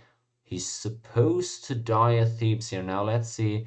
There we go. He's getting low. More horses start coming in and Rapdag's gonna get that kill. So it's gonna be a 1v1 here in the end. Thebes now. What a continuous empire here for the Incans. That's a great look. Kismet goes down with 2 kills. Great game from him.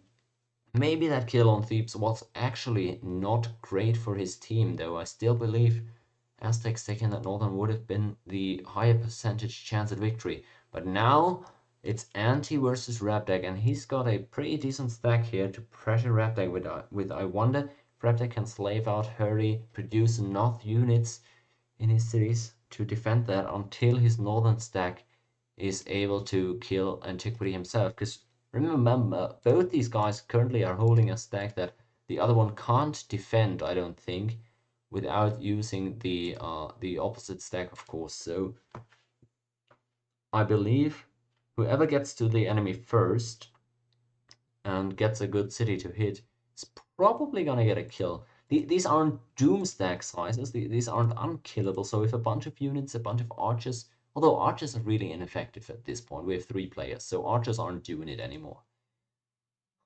Actually this stack isn't so scary at this point. Because it's just archers and you can't just hit into them. With a lot of horses, for example, for Rapdag, and a lot of warriors even just, he's going to be able to trade pretty favorably, I believe, into that archer stack. So that's why Anti is actually retreating here. I wonder if that is a smart choice, because I don't believe he's got a chance to win in the scoring game. So what I think he might be doing is he might be looking to attack Rapdag north. He can't boat him, he doesn't have any coastal cities.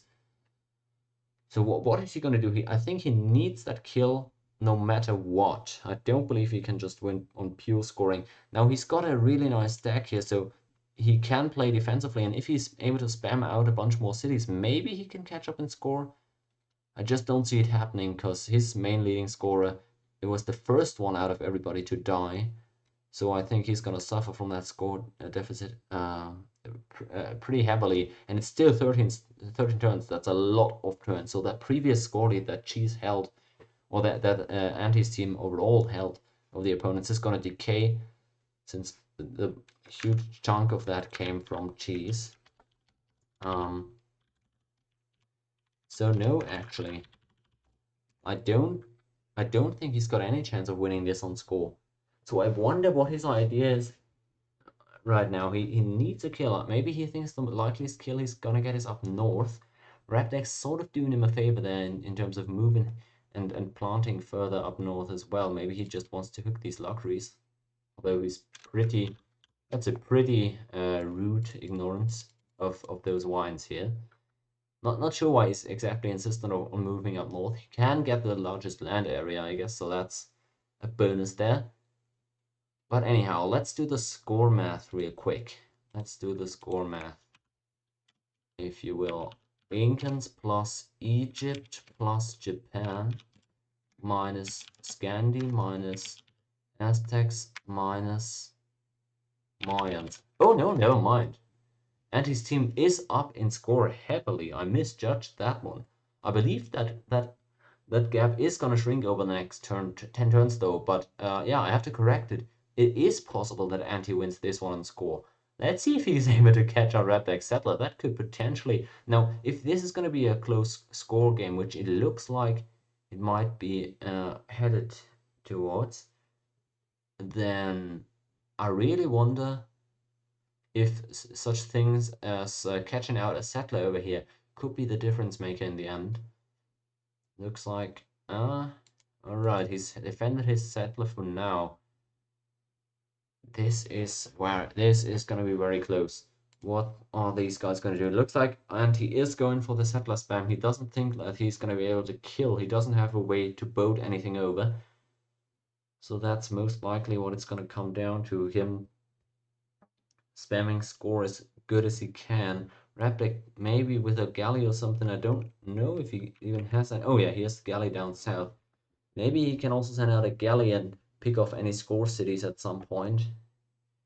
Oh, this is a real interesting one. We had a score differential of 37 score last turn.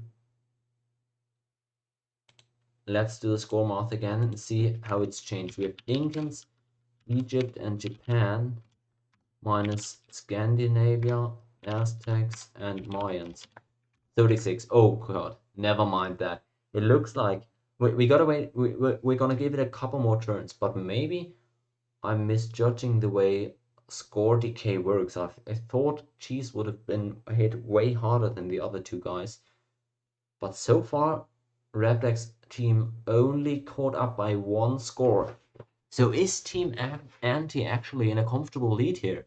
It is so hard for me to tell because there's 4 players score decay in here, and these two guys are still pumping up their score a bunch as well. So it's really difficult to judge how much the score is gonna budge here over these next couple of turns. And it looks like Anti's full on committing on stacking up score, whereas Rapdeck is definitely looking for that kill. Now, is he going to be able to get that? Who knows? The anti-big stack is moving home. I don't believe that Rep's going to be able to take a city as long as this stack is being kept in Anti's land. And bad news for Rapdeck as well is his stack is very attackable. So no, I don't think he actually has a realistic shot at killing here with Anti playing it safe now. He does, however, have a realistic shot at building a shit ton of cities and maybe outscoring him that way, although it's really hard to tell. I'm really not confident in the way this scoring decay works, so who really knows. Rapdeck losing a worker there apparently. Anti-trading pretty nicely, it seems. He's just not gonna die against this, I don't think. So what is Rapdeck's play here? Is he going to be able to carry his team again? He's played in 2 games so far and he's gotten 3 kills. So 1.5 kills per game. He's not killed anybody in this one. Because Obi's... Oh no, never mind. He's killed one. He's killed one. Never mind. He's good. That's 4 kills in 3 games for Rapdeck. He's putting in the work there. But he's also still undefeated. Because he didn't play in that first game that his team lost. Is that streak gonna end in... Or is Obi's team just unbeatable with Rapdeck on it? That's to be found out here. So far, I really can't tell, guys. I do believe that the score decay is gonna favor him much more than Anti over these next 11 turns, but 11 turns maybe are just too little for Rapdeck to actually pull this one out on score alone. So we'll see. He's gonna plant a couple more cities here in just a second, it seems.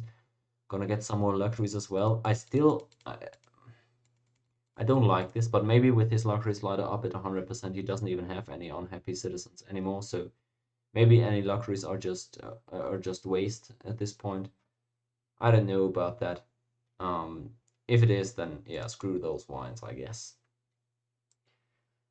However, and he's committed to his identity there. In moves Redback. All right, so he's showing his tech and he's also not even healing it up. That's a curious choice, if I may say.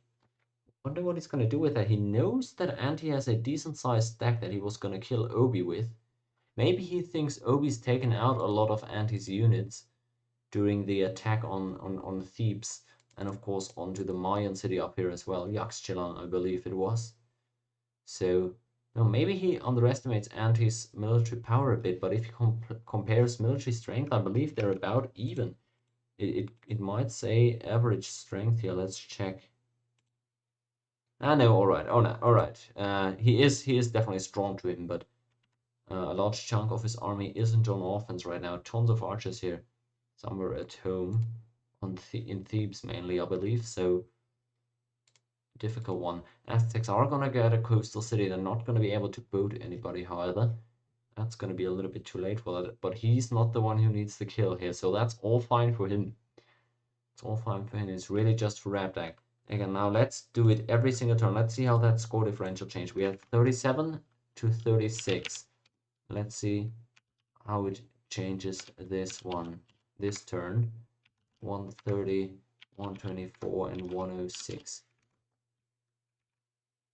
It's 31. I believe Rabdak has caught up by 6 score over this last turn, and he hadn't even planted his 2 new cities then.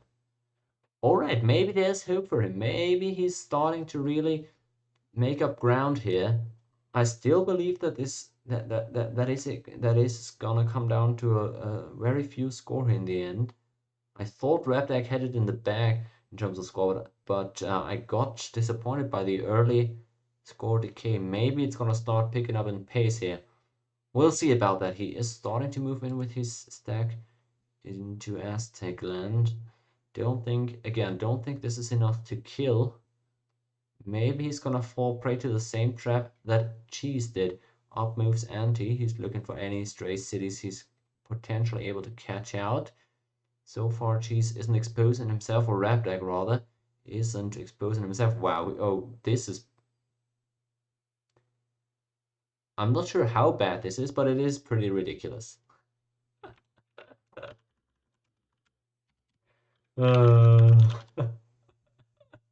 What are we looking at? We've had the most ridiculous trade in this game. The most ridiculous trades here.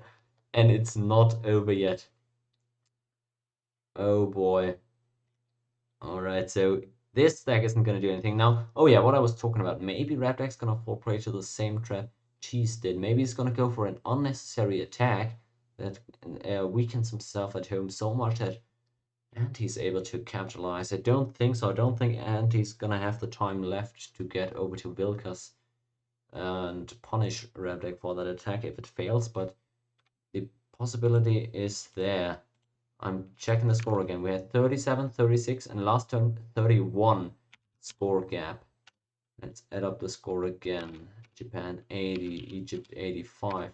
For the opponents 32, 1, 22, and 105. 30. Alright, so this turn it only changed by 1 score again. This is wild. I really don't know how to predict this score, this score decay. It's a 30-point difference so far in favor of Team Anti, so maybe he's gonna be able to bring that and drag himself over the finish line there. We'll see. He's waking up all the units. It looks like he's either looking to move more jacks up, but I feel like he's looking to reinforce at home, maybe. Maybe he's getting a little bit nervous, though. Though, no, he is not, because I don't believe he would have any real reason to. Jaguar's still trying to trade into these archers. I don't think he's gonna get a lot more of these super favorable trades like last turn anymore. And I wonder what Rabdak rather, oh boy, it's gonna be able to do. We see this, look at this down here, man. And he's looking for these super far apart plants there, with his settler. I like that. Because if you get one or two of these super far apart cities off there, and if Reptag isn't able to punish, which looks like he's not, he's just using this galley defensively, which I don't like. He's just parking it here and making it useless. He should definitely have loaded this one up 5 turns ago and drove it over to Aztecs. Because you know he's not coastal. He can't even send any boats at you. This is a misplay, a big misplay, a potentially game-losing misplay. Because if Aztecs start planting ridiculously unprotected cities, a single galley like this could win you the game. I don't like the neglect here. Well, he's gonna try his luck. I guess he's just gonna try and go in through the front door, either making a double move over the vines, but more likely just going onto the irrigated mines here, I believe. That's what I expect Reptag might do here. Is he gonna go for that one though? What is this stack capable of? It doesn't look like a ton, but maybe if he gets a few roads, I just don't think he's gonna survive long, even if he moves that stack in there. Maybe he proves me wrong. I wonder also when this city is going to be planted, because that is a potential weakness for Reptag to attack. He's got his horsemen on over here, although the time is running out. And there he goes, it looks like, for the double move onto the vines. He gets that move off. In goes Anti at Huamanga and Wirkas. He's not going for the hit. That is also a misplay in my mind. Gets cleared out here. I think he should have taken that trade. It would have been a better trade to just randomly hit Huamanga than to get cleared out for free like that. Unless, of course, you hope for Reptag to just not notice that unit. But I feel like he should have just hit into that spearman and taken his chances there. Oh, wow. Either his warrior just got disbanded or got killed by the barb. More likely, his warrior over there just got disbanded. This is also a potentially game-losing misfortune there for Anti. If he really just got that warrior disbanded, he either loses that settler right now, or he has to walk it, or he just plants the city anyways and potentially gets rolled by Reptag for it. So that is a huge disband on the warrior. We'll see if it ends up being an issue. I don't think he's gonna plant that city with no cover. Yeah, he's continuing to walk that settler. I don't believe he's ever gonna plant that one, because it's just a ridiculous type of risk you run in there if you're not protecting that city at all. Reptag's horses down south. I think what he's doing is he's waiting for some score plans over there from Anti. He's not gonna do him the favor apparently. I haven't checked score in 2 turns. I'll do that again next turn, but for now let's follow along with Reptag's stack. I like the road network though for the Aztecs. They are doing a great job of making Reptag pay a high price for every single road tile he's taken, and at the same time not giving up any roads that aren't double or triple reinforced. I assume Reptag's gonna go for the move onto the empty tile here, but no, he's actually not moving at all. I assume what he's going to do, he's not going to be able to take a double road here. He's not going to be able to single out any one city. So what I assume is he might just walk on over and try to hit 2 cities at once, right? Make Duke Anti go for the stack attack with the archers onto one city and then with the swordsman on the other city. Do something like that, make him, again, cross him over in a sense. That could be an angle there. Otherwise, I don't know how really you do anything with that stack. Also, let's keep track of Anti-Settler down here. I just don't think he's gonna end up doing anything with it. It's just too high a risk. And Reptag's been gathering a couple of horses. Are those gonna be able to do anything in the end? So I think maybe a double hit onto Teotihuacan Tenochtitlan with the supporting cast of the horseman from south. Maybe that's his play in the end. We'll see. I'm doing the score math once more.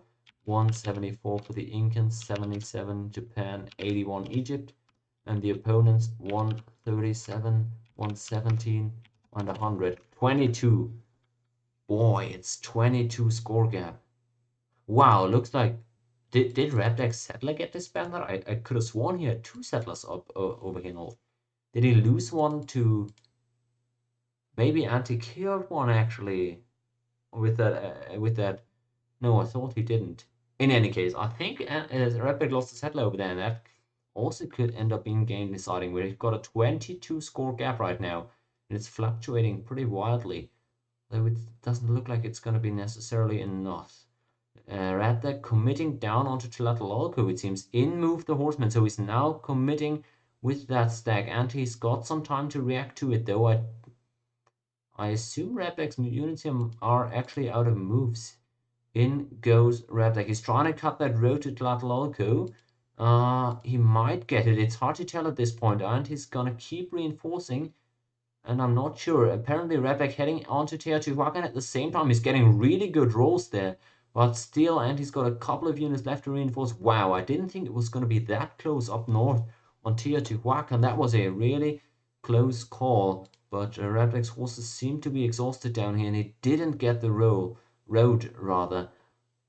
That was way closer than I would have expected it to be. I don't think these units on here have another move left, so... Oh boy, this is a real tight one. Just not enough units to capitalize north on Teotihuacan. Really close on there. I feel like he's gotten great rolls in that one. Just didn't end up mattering really. There's 2 settlers down here, still chilling. Nobody cheating any unit support. I appreciate that. 178, 80, 76, 139, 115. Oops. 98, 18 score gap. Alright, I don't think score is going to be a realistic avenue to victory here for Red Black. This turn ends and he's bleeding a lot of horsemen right now.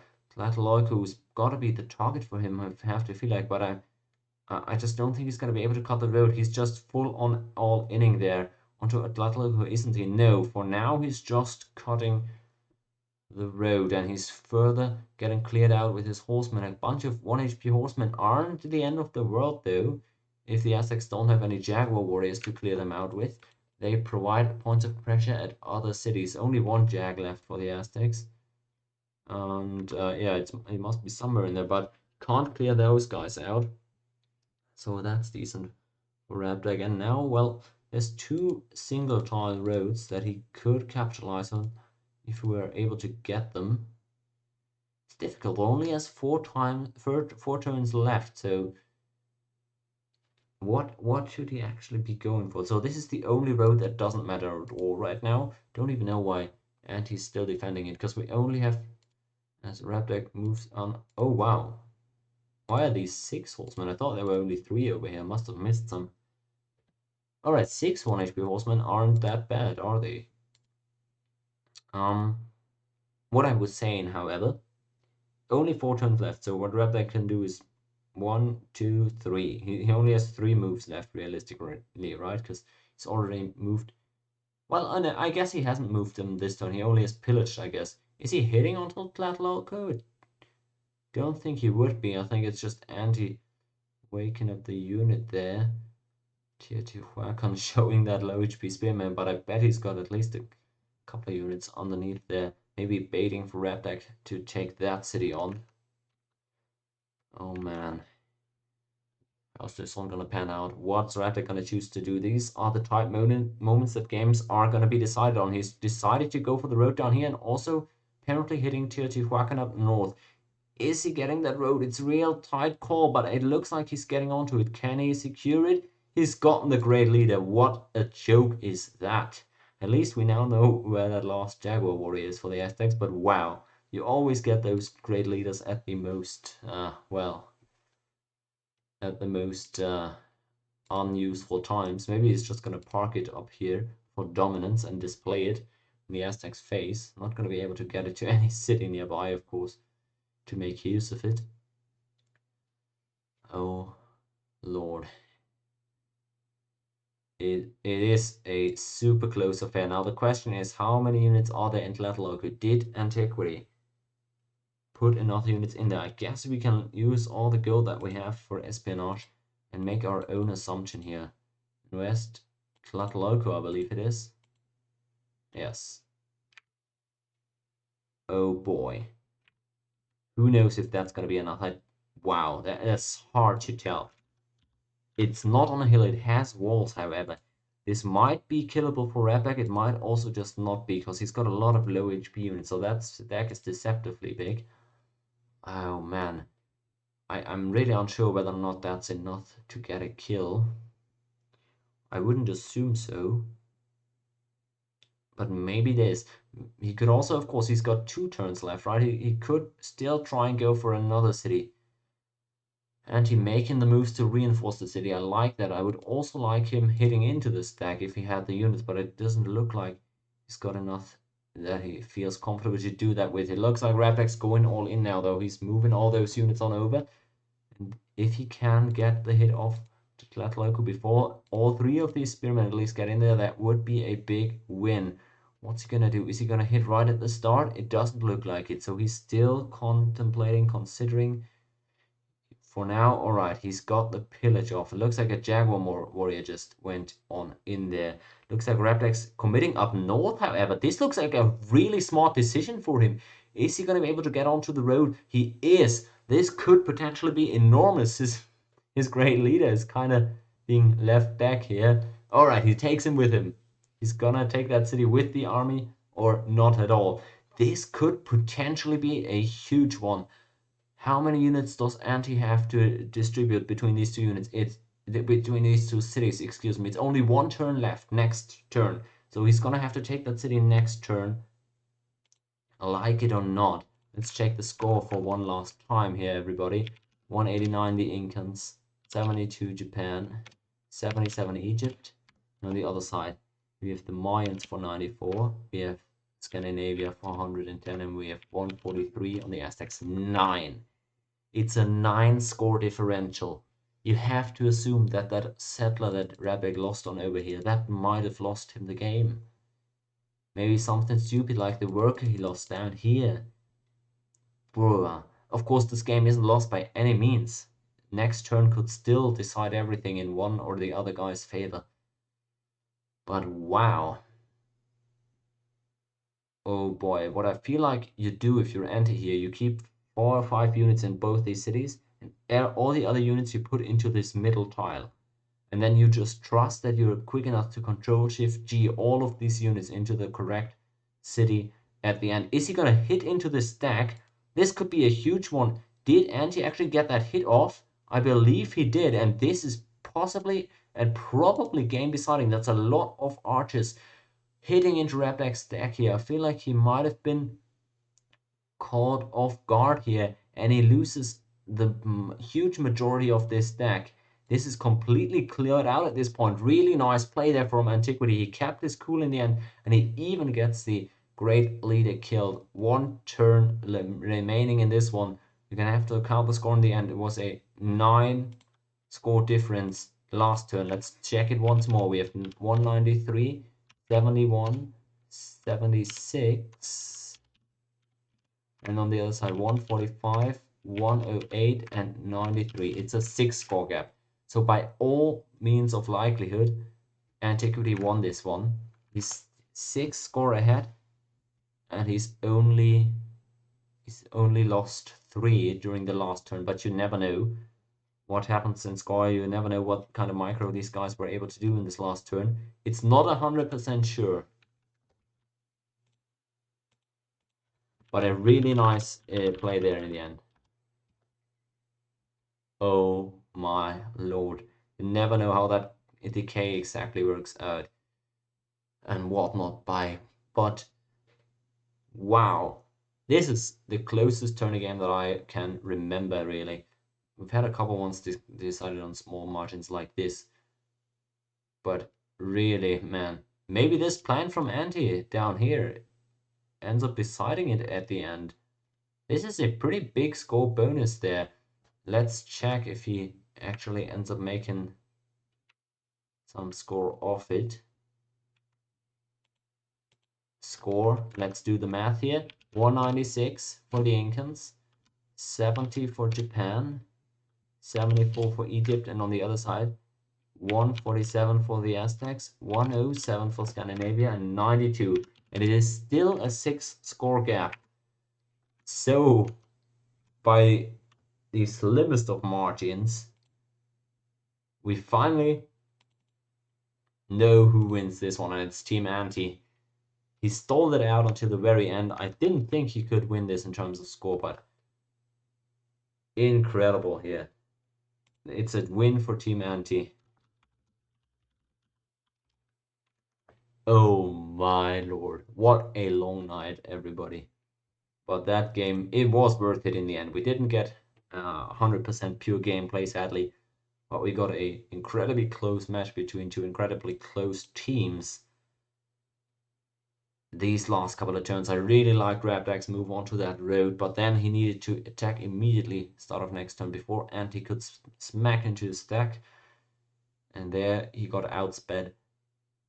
Anti taking that victory, planting the last score city at the end. Who knows if it made a difference? Probably didn't, but good thing he held that settler there as well. And overall, great effort by all these guys, but victory goes over to Team Antiquity, who moves up 2-1 in that best of 5. It's still only the group stage, so nobody getting eliminated here. But yeah, I'll upload the game to YouTube within 2 days, of course, and I'll update the standings on the website soon as well. So keep in touch with that. Overall, Team Antiquity takes the lead, I guess, in the group now, having 2 wins, 1 loss. Obi's team with 2 wins, 2 losses, and Hallow's team with no wins and 1 loss. That's kind of the standings for now, but a lot can change still. Again, at least 1 more game between these 2 teams, and then Hallow's team with a bunch more games as well. Thanks everybody for joining.